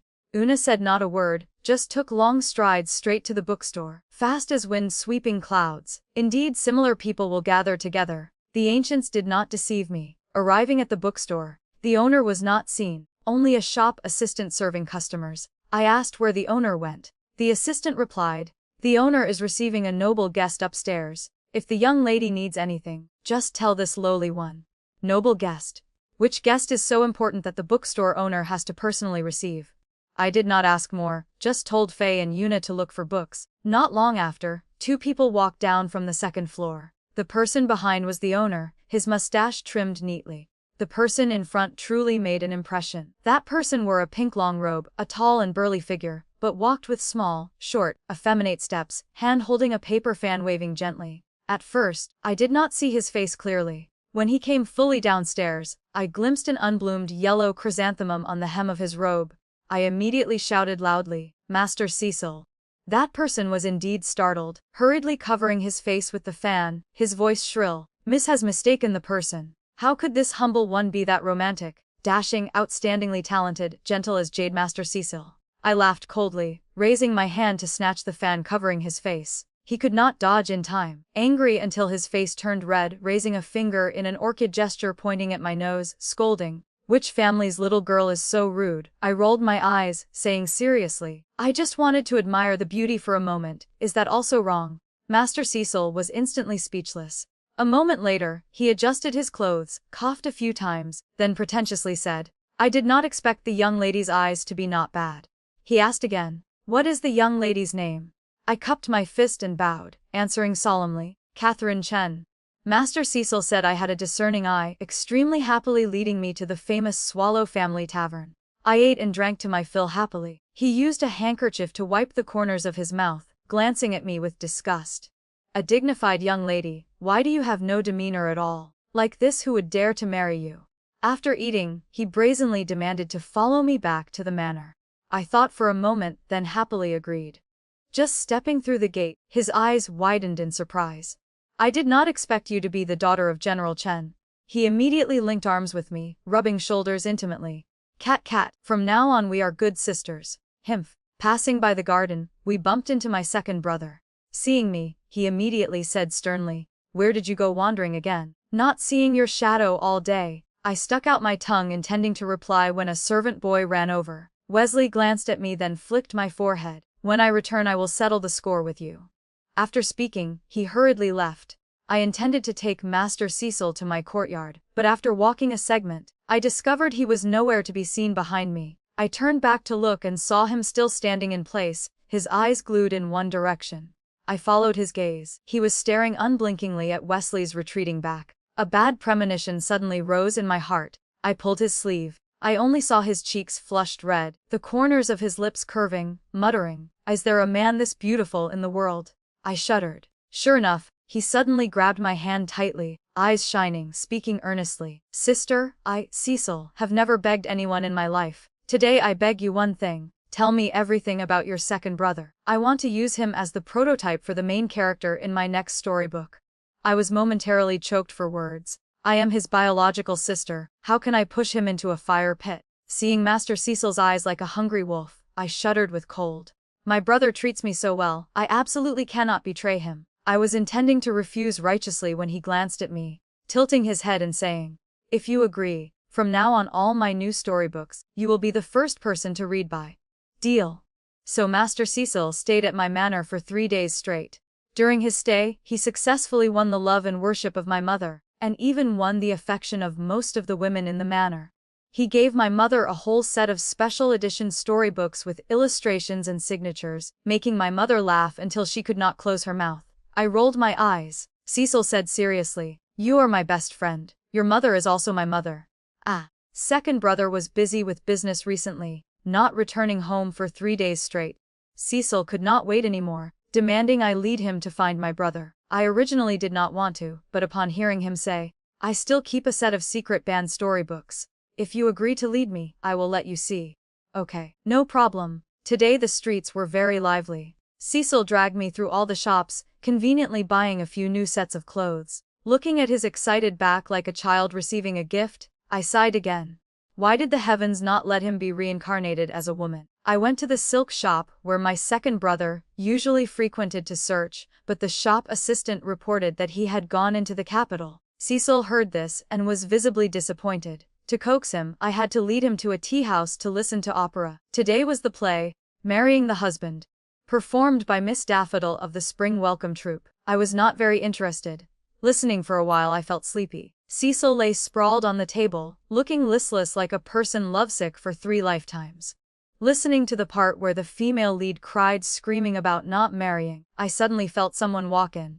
I thought it was the waiter, so I did not turn my head, until a familiar voice rang out. "Cat, is it him? Why is it him? Did I not speak clearly to him? Did he not leave already?" Cecil jumped up from the table, looking at me then looking at Adrian, his eyes full of curiosity and gossip.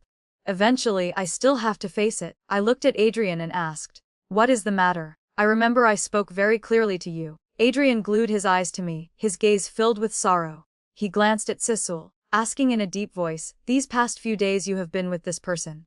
Who is he?" I saw Cecil shake all over. I dropped a nonchalant sentence, "He is the person about to marry me." Adrian's whole body immediately trembled violently.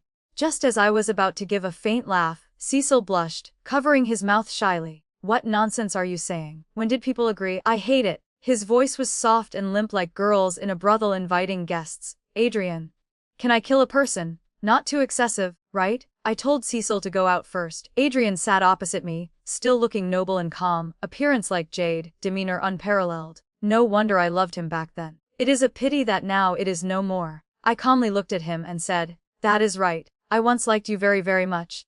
In the depths of Adrian's deep eyes, pain surged uncontrollably. In the previous life, I suffered enough misery, and gathered enough disappointment.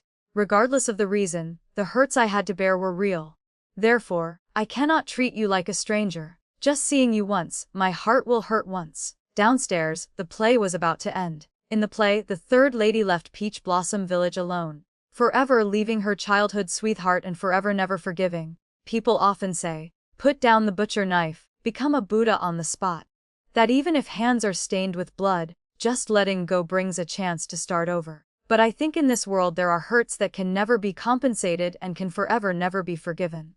On the way back, Cecil kept clinging to me, asking non-stop, "What exactly is the relationship between Adrian and you?" Making my head hurt to the point of exploding. Finally I had to threaten, "If you still ask, I will not help you ship with my second brother anymore." Cecil immediately shut up like a chick being choked. Returning home, unexpectedly Wesley had returned. He was sitting in the pavilion drinking tea with Mother. Mother was reading a storybook. The scene looked extremely harmonious and warm. I walked closer. Cecil whispered in my ear, "Quickly introduce me to your second brother." I rolled my eyes, answering casually, "Second brother, this is Master Cecil." My second brother smiled, nodding slightly to greet Cecil. He immediately used a handkerchief to cover his mouth, pretending to be dignified. That night, I was reading a storybook in my room when Cecil suddenly rushed in. I wrote the storybook to the middle part then ran out of ideas. "Quickly tell me more. I want to perfect the image of the male lead." I did not bother to answer. He pushed his luck, pushing me to roll inward then squeezing his huge body onto my bed saying, "Move in a bit. Tonight we sisters must confide all night long." Waiting until I finished reading the storybook, I calmly kicked him straight off the bed. Cecil screamed like a pig being slaughtered, holding his butt and howling, "You are truly heartless." Finally he had to hold his butt and leave dejectedly. That day, Wesley said he wanted to take me to catch fish in the mountain stream. Initially I agreed, but then was threatened by Cecil, forcing me to stay home so he could go alone with Wesley. He not only did not let me go but also threatened that if I dared to follow, he would abandon this story, making me never know the ending in this life. Afraid he would ruin the story, I had to agree. In my heart I only knew to pray to heaven and Buddha for a second brother. That night, Wesley ran straight home with disheveled clothes, running straight to my room, running while screaming, "Cat, save my life! Cat!" I hurriedly ran out, only seeing Cecil chasing closely behind, running while shouting, "What are you running for?" I just wanted to try the feeling of falling into each other's arms by the stream to see how romantic it is. You stand still and cooperate with me a little. Will it kill anyone? The next day, Wesley immediately fled back to the capital. Cecil had many things to do, he could not go with him, so he clung to me all day sighing about spring and autumn, occasionally looking up sadly. "If your second brother has another man, what should I do?" On the surface I said nothing, but secretly sighed in my heart. It would be strange if he had that preference. And if he did, it would be with a woman, not a person. Not long after, Cecil had a new book. He immediately gave it to me to read first. I happily opened it to read. Unexpectedly, the more I read, the more familiar the content seemed. I was silent for a moment, flipping a few more pages, then an illustration struck my eyes. Clearly it was drawing my second brother. I almost sprayed the tea in my mouth, hurriedly slamming the book shut, glaring at him. Has my second brother seen this step yet? If not, you hurry and hide, there is still time. Just at that moment, Faye called me out saying, "My second brother has returned." I did not even have time to open my mouth when Cecil vanished like the wind. I rubbed my forehead, only able to silently chant Amida Buddha for the second brother. The next day, Cecil and Wesley invited each other out. Because I was lazy, I chose to stay home reading storybooks. A quiet summer noon. The wind blew gently through the window. I was engrossed in reading to the climax when suddenly I smelled a strange scent wafting in the wind. This scent was sweet but strong, completely different from the smell of flowers and grass in the garden. I frowned. Just as I was about to call Yuna in to ask, a dizziness suddenly hit. The book in my hand fell to the ground with a thud. I tried to stand up, but my limbs were weak. My whole body went limp and I collapsed. Before my vision completely sank into darkness, I vaguely saw the room door being pushed open. A tall figure backlit walked in. Then I completely lost consciousness. When I woke up, the familiar scent of dragon ambergris rushed into my nose, making me shudder. I opened my eyes. Striking my eyes were the bright yellow curtains embroidered with exquisite dragons and phoenixes of the Phoenix Palace. Wake! I turned my head, seeing Adrian leaning on his side supporting his chin looking at me. His shirt was half open, his eyes dreamy as if drunk. "Why am I here?" Adrian did not answer. Just reached out to tuck a messy lock of hair behind my ear. "Are you hungry? I ordered the maid to prepare some food for you." Looking at his appearance at that moment, I got goosebumps. My throat was choked with bitterness. I swallowed saliva, trying to regain calmness to ask, "Did you not say you would let me go?" Adrian froze, not answering for a very long time. Just as I started to lose patience, he suddenly spoke. "Cat, I tried, but I cannot do it. I cannot leave you." I was angry to the point of wanting to slap him a few times, then heard him continue, "Seeing you laughing and talking happily beside someone else, I cannot bear it. I am going crazy." I closed my eyes in discouragement. A feeling of helplessness surged like a tide. He leaned close to my ear again, whispering like a demon, "Even if you hate me, you must stay by my side in life and death, never leaving. In this life, in this incarnation, for all eternity, you can only belong to me." I no longer wanted to look at his face, nor did I bother to open my mouth to argue. A feeling of extreme exhaustion invaded both my body and spirit, making me feel that even breathing became difficult. After a long silence, I turned my face to the wall. "Get out, ah!" I was imprisoned in the palace again. Adrian sent a maid named Hannah to take care of me. She had dark skin, sturdy limbs. One look and you knew she was not an ordinary maid. Hannah was a person of few words and honest, working very reliably. Living together for a few days, I gradually had a good impression of her. One day, I asked her if there was a eunuch named Bowie in the palace. Hannah mysteriously approached, lowering her voice. "Miss, not long after the Empress had the accident, the Emperor rewarded that eunuch with silver and allowed him to leave the palace." I was stunned. Hannah continued, "That matter made so many people in the palace red-eyed with jealousy. Everyone said they did not know what blessing that eunuch cultivated in his previous life to be granted such a great favor." Finally, the stone in my heart was put down. The day I escaped the palace, I was always afraid that if discovered, Bowie would be implicated. Now it seems, although Adrian knew the matter, he still spared Bowie a path to live. Phoenix Palace had no storybooks. My sword was not brought along in time. Every passing day was truly painful, tasteless as plain water. One day, Hannah returned with a bruise on her face. Seeing it, I immediately stopped her asking, "What happened?" Hannah avoided my gaze, hesitatingly saying, "No, nothing. Just looking, I know something happened." I put on a stern face, coaxing and threatening. Finally she agreed to tell the truth. It turned out the news that Adrian had brought a woman with an appearance similar to the former empress to live in Phoenix Palace had long spread throughout the harem. On the surface it was peaceful, but inside it was extremely chaotic. The concubines all secretly inquired. Countless people scrambled to set foot in Phoenix Palace to verify for themselves. But I stubbornly closed the door without receiving any guests. Even Adrian was not allowed in. Today Hannah went out and accidentally met the maid of consort Lucy. That maid intended to extract news about me from her. Being refused, she immediately uttered insults and sarcasm. Hannah could not hold back, so she got into a fight with her. I sighed, took out medicinal ointment to apply for her, then gently advised, "Next time do not casually take action like that anymore." Hannah was unconvinced, muttering softly, "After all, Miss is such a good person. Whoever dares to speak ill of Miss, I will still beat them." Hannah's matter was not over yet when another trouble arrived. That was Master Cecil.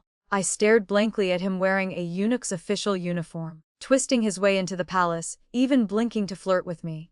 It took a long while before I could ask a question. "What are you here for?"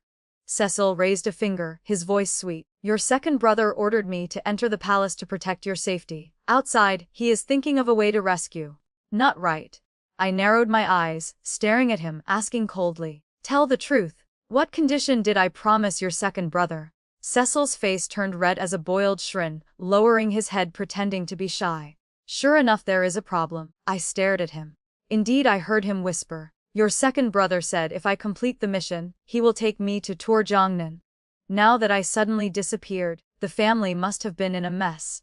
I was afraid they would be like in the previous life, acting recklessly because of excessive worry, leading to the calamity of extermination. Therefore, I hurriedly wrote a letter, telling them not to act without thinking. I would think of a way myself. After writing the letter, I ordered Cecil and Hannah to take it out. Receiving the letter, although the second brother was very worried, he still listened to me and returned home. At this point I could be somewhat reassured.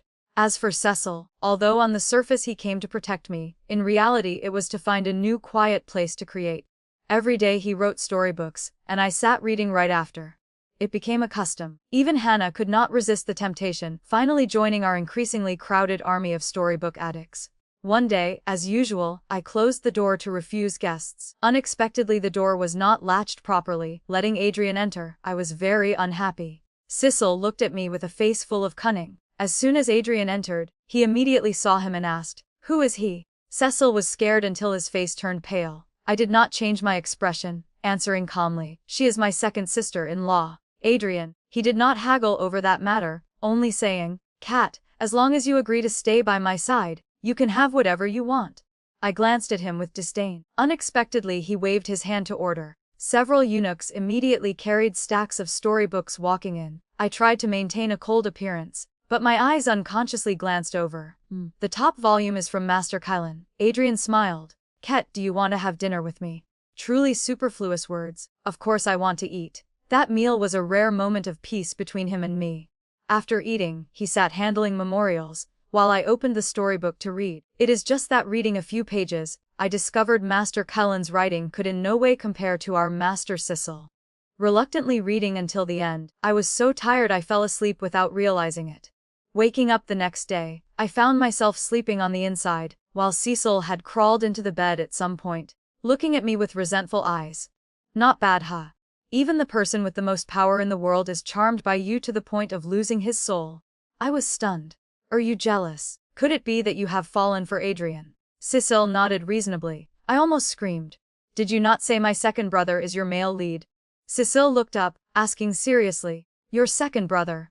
Who is your second brother?" The news that the emperor slept at Phoenix Palace spread.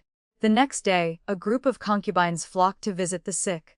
I felt I had nothing for them to visit, so I locked the door tight, ignoring even if they broke their hands knocking. Noble consort Quinn perhaps could not tolerate being slighted by a woman of unknown identity like me, so she stood outside the door and shouted, "A commoner with no title or status dares to soil the dignity of the royal family."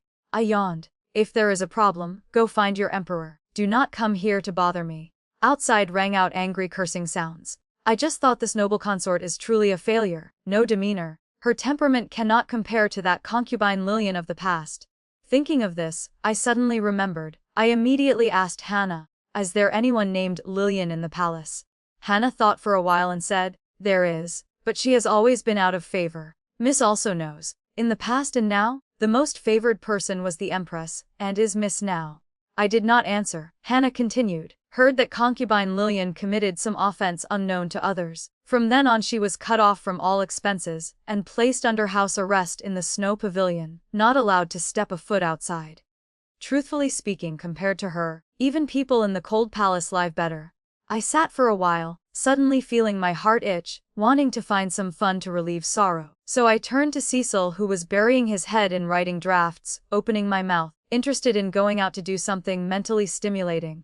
Cecil was scratching his head and tearing his hair. Hearing me ask, he nodded repeatedly. So I wrapped a veil over my face, going with him straight to the snow pavilion. On the way, Cecil was unbearably curious, kept asking what we were going to do. I stopped, answered sternly. To cause trouble. The snow pavilion's doors and windows were desolate. Flowers and grass in the courtyard all withered. One look and you knew no one had cleaned it for a long time. I knocked on the door. A voice echoed from inside. Who is it? I did not answer. Footsteps approached. The door just opened and I saw it was Lillian's close maid. She was stunned and asked, who are you? I glanced at Master Cecil to signal. He immediately got into character, straightening his back and raising a shrill voice like Eunuch Louis resurrected. Even your own young lady you do not recognize. Are you blind? That maid was scared witless by his aura, hurriedly kneeling down to kowtow and admit her fault. I tried to suppress my laughter, waved my hand to let it pass, then asked coldly, as concubine Lillian in? The maid nodded repeatedly like pounding garlic. I walked straight into the inner hall, instructing Cecil to wait outside the door.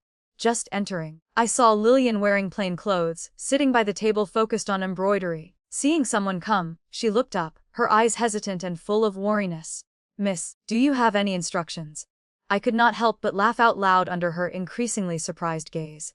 I said, I came to kill you. Her body shook, her face turning pale, unconsciously stepping back, knocking over the teacup next to her. You! I slowly removed my veil. Long time no see. She looked like she was struck by lightning. Her eyes unbelieving, her voice trembling. Aren't you dead? Dead? I haven't died yet.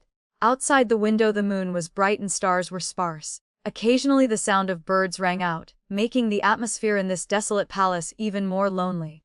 But my place in the previous life was even colder, gloomier, and more desperate. Compared to her, I must say I suffered 1,000 times more. In this life I am not greedy for anything, only praying for my loved ones to be safe. I once thought that just leaving could cut off all entanglements.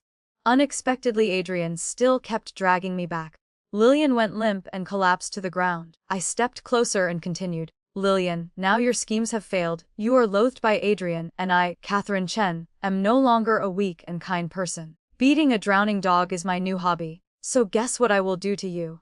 She was forced by me into the corner of the wall, trembling all over, but still tried to hold her head high and say, I am the Emperor's concubine. I laughed coldly. At this point you still want to put on airs. Fine. Let you take this illusory status down to the underworld to use. I bent down, leaning close to her ear, coldly saying every word. Lillian, the thing I regret most in this life is having once considered you a friend. Outside came the sound of steady footsteps. I straightened up. Indeed Adrian had arrived. He seemed not to see Lillian lying on the ground at all, only holding my hand, hurriedly examining. Cat, are you okay? What could happen to me? I smiled looking at him. Adrian was stunned. What is wrong? I asked. If I kill concubine Lillian today, what will be the outcome? Adrian froze. Lillian looked at him like a drowning person clutching the last straw, but he did not even glance at her once. Adrian pondered for a long time then whispered, Cat, it is not that I pity her, but I am afraid your hands will be stained with blood. Cat, you are the best person in this world, so you must live a pure and clean life.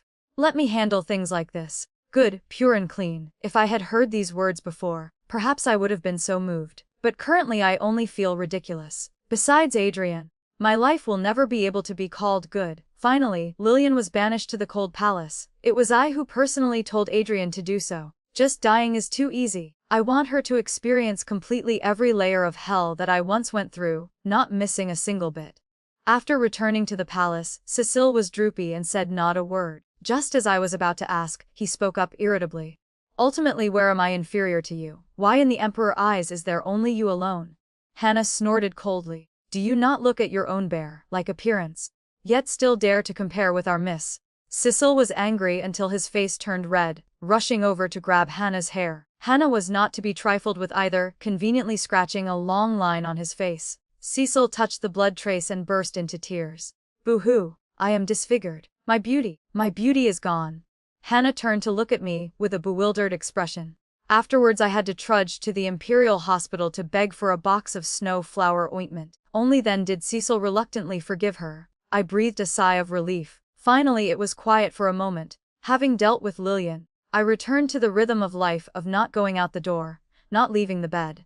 The only difference was Adrien came to Phoenix Palace every day. I was very puzzled not knowing how he got in, until one day, I caught Cecile with a purple face secretly opening the door for him. Very good. Looking at his excited face made my hands itch. Since knowing this guy, never have I wanted to legitimately beat him to death as much as now. That day I was still lying down reading a storybook. Seeing Adrien enter, I did not bother to glance at him. He stood there for a very long time, saying nothing. I was stared at by him until I felt uncomfortable all over. Finally I had to look up, immediately seeing his eyes overflowing with smiling intent, gentle enough to give people goosebumps. Seeing me look, he did not dodge, still smiling. Cat, being able to see you like this is truly good. I rolled my eyes completely white. My entire mood for reading storybooks was destroyed by him. Just as I intended to say something, Cecil twisted his way in, his face patched with makeup. He swayed over, not bothering to glance at my petrified expression, even daring to wink at Adrien. Your Majesty, let this servant serve you a bath, okay? Adrien's face was cold as money, not opening his mouth for a very long time. I started to feel worried. Finally he dropped a sentence. Cat, can this person be killed? Under my eyes signaling frantically, Cecil immediately tucked his tail and ran, even faster than a rabbit chased by a wolf. That night, before going to sleep, he was still sitting approving memorials. I intended to tell him to get lost, but thinking again, saying it would be useless. So let it be. The next morning as soon as I woke up, I discovered Adrien sleeping right next to me. I jumped in shock. He tightened his embrace, hugging me tighter. Cat, sleep a little longer, it is still early. My whole body was stiff. Do you not still have to go to morning court? He lazily raised his eyebrows looking at me. Today is a day off. A moment later he suddenly said, Cat, to play. I yawned, closing my eyes. Not going. Adrien said nothing. I continued lazily. I should go home. Adrien, when will you agree to let me go? Adrien still did not speak. I sighed. If I am still locked in here, I will die. He immediately snapped. Cat, do not talk nonsense. Whether I am talking nonsense or not, do you not know clearly? This place, every moment, every second makes me feel suffocated. If you truly want me to live decently, then release me. I got up to wash my face and comb my hair, silently thinking of a plan on how to leave this place in an open and above-board manner. Sneaking away like last time is no longer feasible, and even if I escape, sooner or later I will be caught again. This time I want to settle it once and for all. Hannah had gotten up early. Just as she finished styling my hair, Cecil rushed over. Sister, when can we go home? I glanced at him. Return what? Aren't you here like a fish in water? He howled. I miss your second brother. Himph.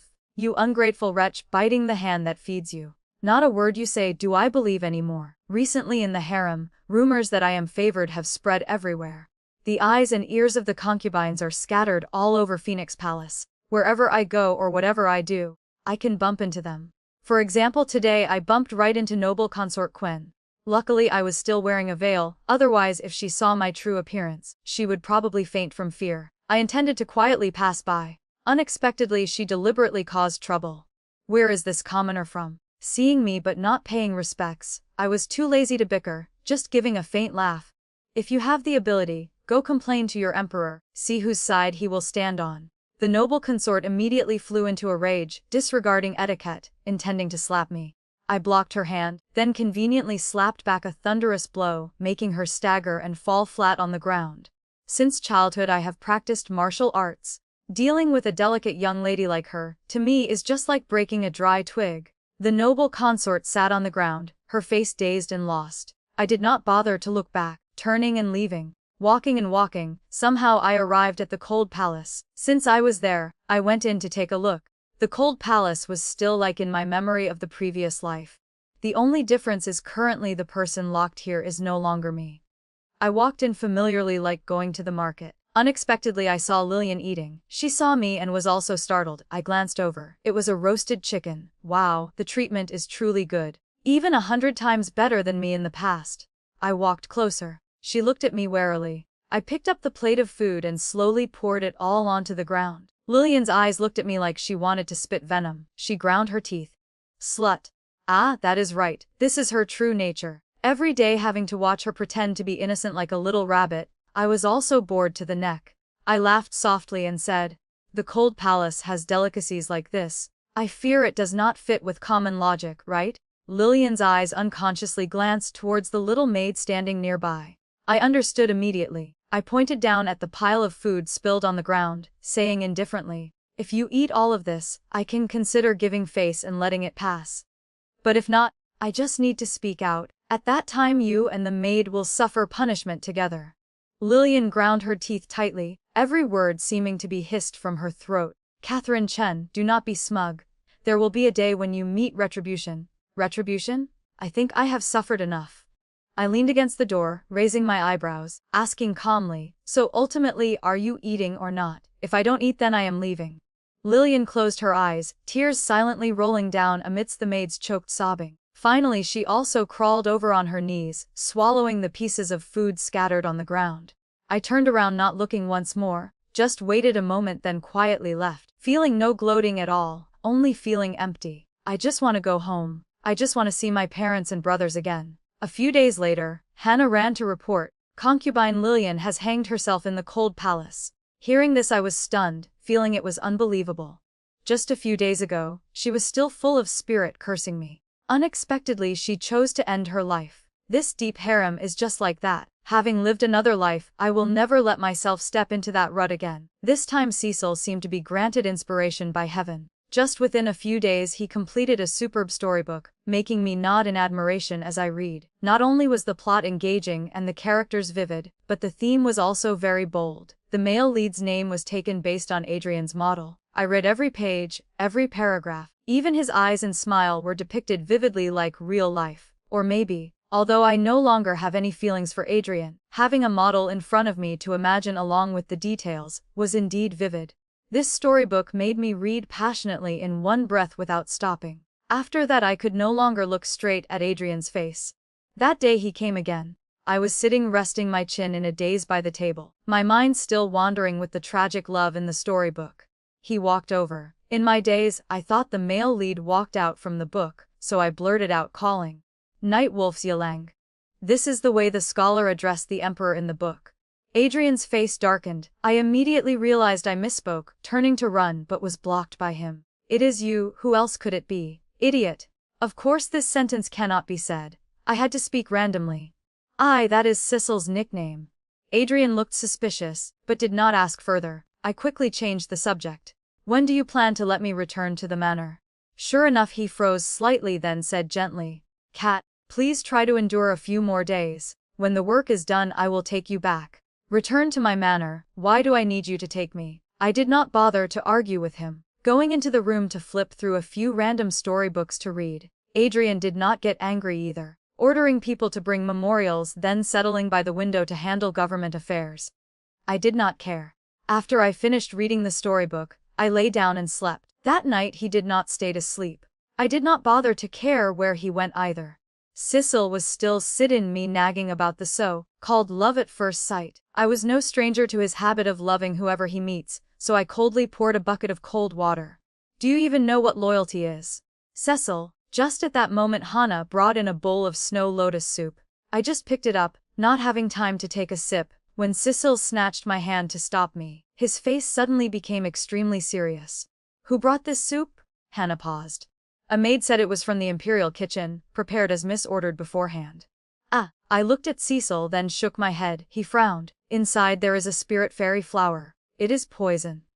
Someone could not sit still anymore, wanting me to die. Cecil intended to take the bowl of soup away, but I hurriedly stopped him. He looked at me with confusion. I asked. Does this type of poison have an antidote? Yes. My eyes lit up. Do you have the antidote? Cecil shook his head again. I was a bit disappointed. Unexpectedly he saw through my intention, continuing. This type of poison does not cause death immediately. It takes 3 days to take effect. During that time, if the antidote is found, in the palace surely someone can save you. Temporarily you cannot die. I curled my lips into a smile. Heaven is helping me. Before Hannah could stop me, I swallowed the bowl of soup in one breath. Wait until I am poisoned. Immediately go call him here. Cecil sighed. Cat, why must you suffer like this? I just shook my head. He will never be able to understand. Adrian is the supreme ruler, holding the power of life and death. And I, a small commoner, how can I dare to use my family's safety to oppose him? I can only use the method where both sides suffer, risking my life once, to exchange for the final freedom for myself. The poison took effect very quickly. My vision started to spin. Hannah hurriedly ran to call Adrian. While Cecil helped me lie on the bed, I struggled to keep a last bit of consciousness to wait for him. Sure enough, not long after, Adrian rushed in. As soon as he saw me, he turned pale as if his soul had scattered, hugging me tightly, repeating over and over. Cat, I am here. Cat, do not be afraid. My eyes were blurry, breathing was difficult, but I still tried to repeat. I want to go home, go home. Adrian nodded constantly, answering with a trembling voice. Okay, Cat. You only need to get well. Everything will be according to your wish. As long as you are alive. Where is the Imperial Doctor? Where the hell is the Imperial Doctor? The wish was achieved. I finally could faint with peace of mind. When I woke up it was 5 days later. I just opened my eyes and saw Cecil nodding off by the bed edge. My heart moved slightly. I did not expect this guy to be considered as having a bit of conscience. Cecil saw I was awake, immediately rushed over to examine my face all over. Seeing I was still alive and kicking, he breathed a sigh of relief, then immediately changed his tone. Do you know that because of you, this genius has missed how much inspiration for creation? Himph. Worried for others but still not forgetting to praise himself. Hannah heard the commotion, rejoicing greatly. Run in and pour water for me. Still Hannah is cuter. Because my throat still hurts, I did not want to speak much. Unexpectedly Cecil kept muttering. Could it be the poison that made her mute? Hannah could not bear it, so she unceremoniously knocked his head with a loud sound. Needless to say, watching made me extremely satisfied. Not long after, I fell asleep for another 2 days. When I woke up again, Adrian was sitting by the bed. He looked very haggard, stubble growing, eyes full of red veins, no longer having the majestic appearance of usual days. Seeing me awake, he was like a drowning person catching a float, his hands and feet clumsy. Cat. This time I was much better than before, making sound was no longer difficult. I want to go home. You promised. Adrian froze, he avoided my gaze. Leave that matter for later. I immediately grabbed his hand, then coughed earth-shatteringly. Adrian was frantic, not knowing what to do. A long while later, the cough subsided. I calmly looked at him and said, I want to leave here. If this continues, I will die, just like in the previous life. Adrian's eyes trembled, but I still looked at him firmly. A long time later, he whispered, Okay, Cat. Okay. I closed my eyes in relief, sleeping again. I recovered very quickly. Just half a month later I could jump around energetically. Adrian had agreed to let me leave the palace, scheduling to depart in 2 days. Since that day, he never appeared once more. Perhaps he is avoiding me. I do not mind. Cecil said the poisoning matter was instigated by the noble consort. Adrian found out and granted her death on the spot. It was also self-inflicted. Hannah packed luggage for us. I asked if she wanted to return with us. She smiled and shook her head. My younger sister is still in the palace. This servant wants to stay. So be it. The day Cecil and I left the palace was a very beautiful sunny day, completely different from the last time. This time I left openly and righteously, and will forever never return. We rode horses, one for each person. Arriving in front of the palace gate, Cecil suddenly pointed towards the top of the city wall. Hey, is that the Emperor? I looked up. Indeed, on the towering city wall, there was a solitary figure standing silently, eyes glued to where I stood. I waved my hand slightly to him. He also nodded slightly. Adrian, goodbye. Just leaving the Imperial City, Cecil pulled me to turn into a small path. Going to this alley is a shortcut. I followed, half believing, half doubting. Walking a segment, Cecil suddenly stopped, jutting his chin forward. I looked up, my vision suddenly blurring. Not far away, my parents and Wesley were standing waiting. They were still safe, still there waiting for me to return. Mother saw me, tears falling like rain, hugging me tightly, not letting go. My eyes were also red, my nose stinging. Wesley stepped forward from behind, holding out a sugar figure, laughing and saying, "Cat, look, brother had to practice all morning to shape it like you." I looked at the distorted sugar figure in my hand, biting my lip tight, nodding vigorously. Cecil standing beside shouted, "Then where is mine?" Wesley glanced at him. "In your dreams." Our group leisurely returned to Jiangzhou. The wind blew the flapping robes. The sky was blue without a cloud. Looking back at the hazy capital behind, then looking at the loved ones laughing and talking beside me, my heart felt light. 10 years of cold palace, a lifetime of pain, finally have receded into the past. That year in my heart, in my eyes there was only Adrian alone. But now after overcoming hundreds of thousands of storms, I realize that the warmest place is home, the most precious thing is freedom. True strength is not about enduring a painful love, but having the courage to walk away from what destroys you. Catherine's journey proves that a woman's worth is never defined by a title or a man's obsession. By choosing the warmth of family and the open sky over a cold throne, she teaches us a profound lesson: the most romantic ending isn't always about finding a prince, but about finding the freedom to be your authentic self, surrounded by genuine love. The story ends here for now. If it touched your heart or left you thinking, I'd love to hear your thoughts in the comments. Please like, subscribe, and share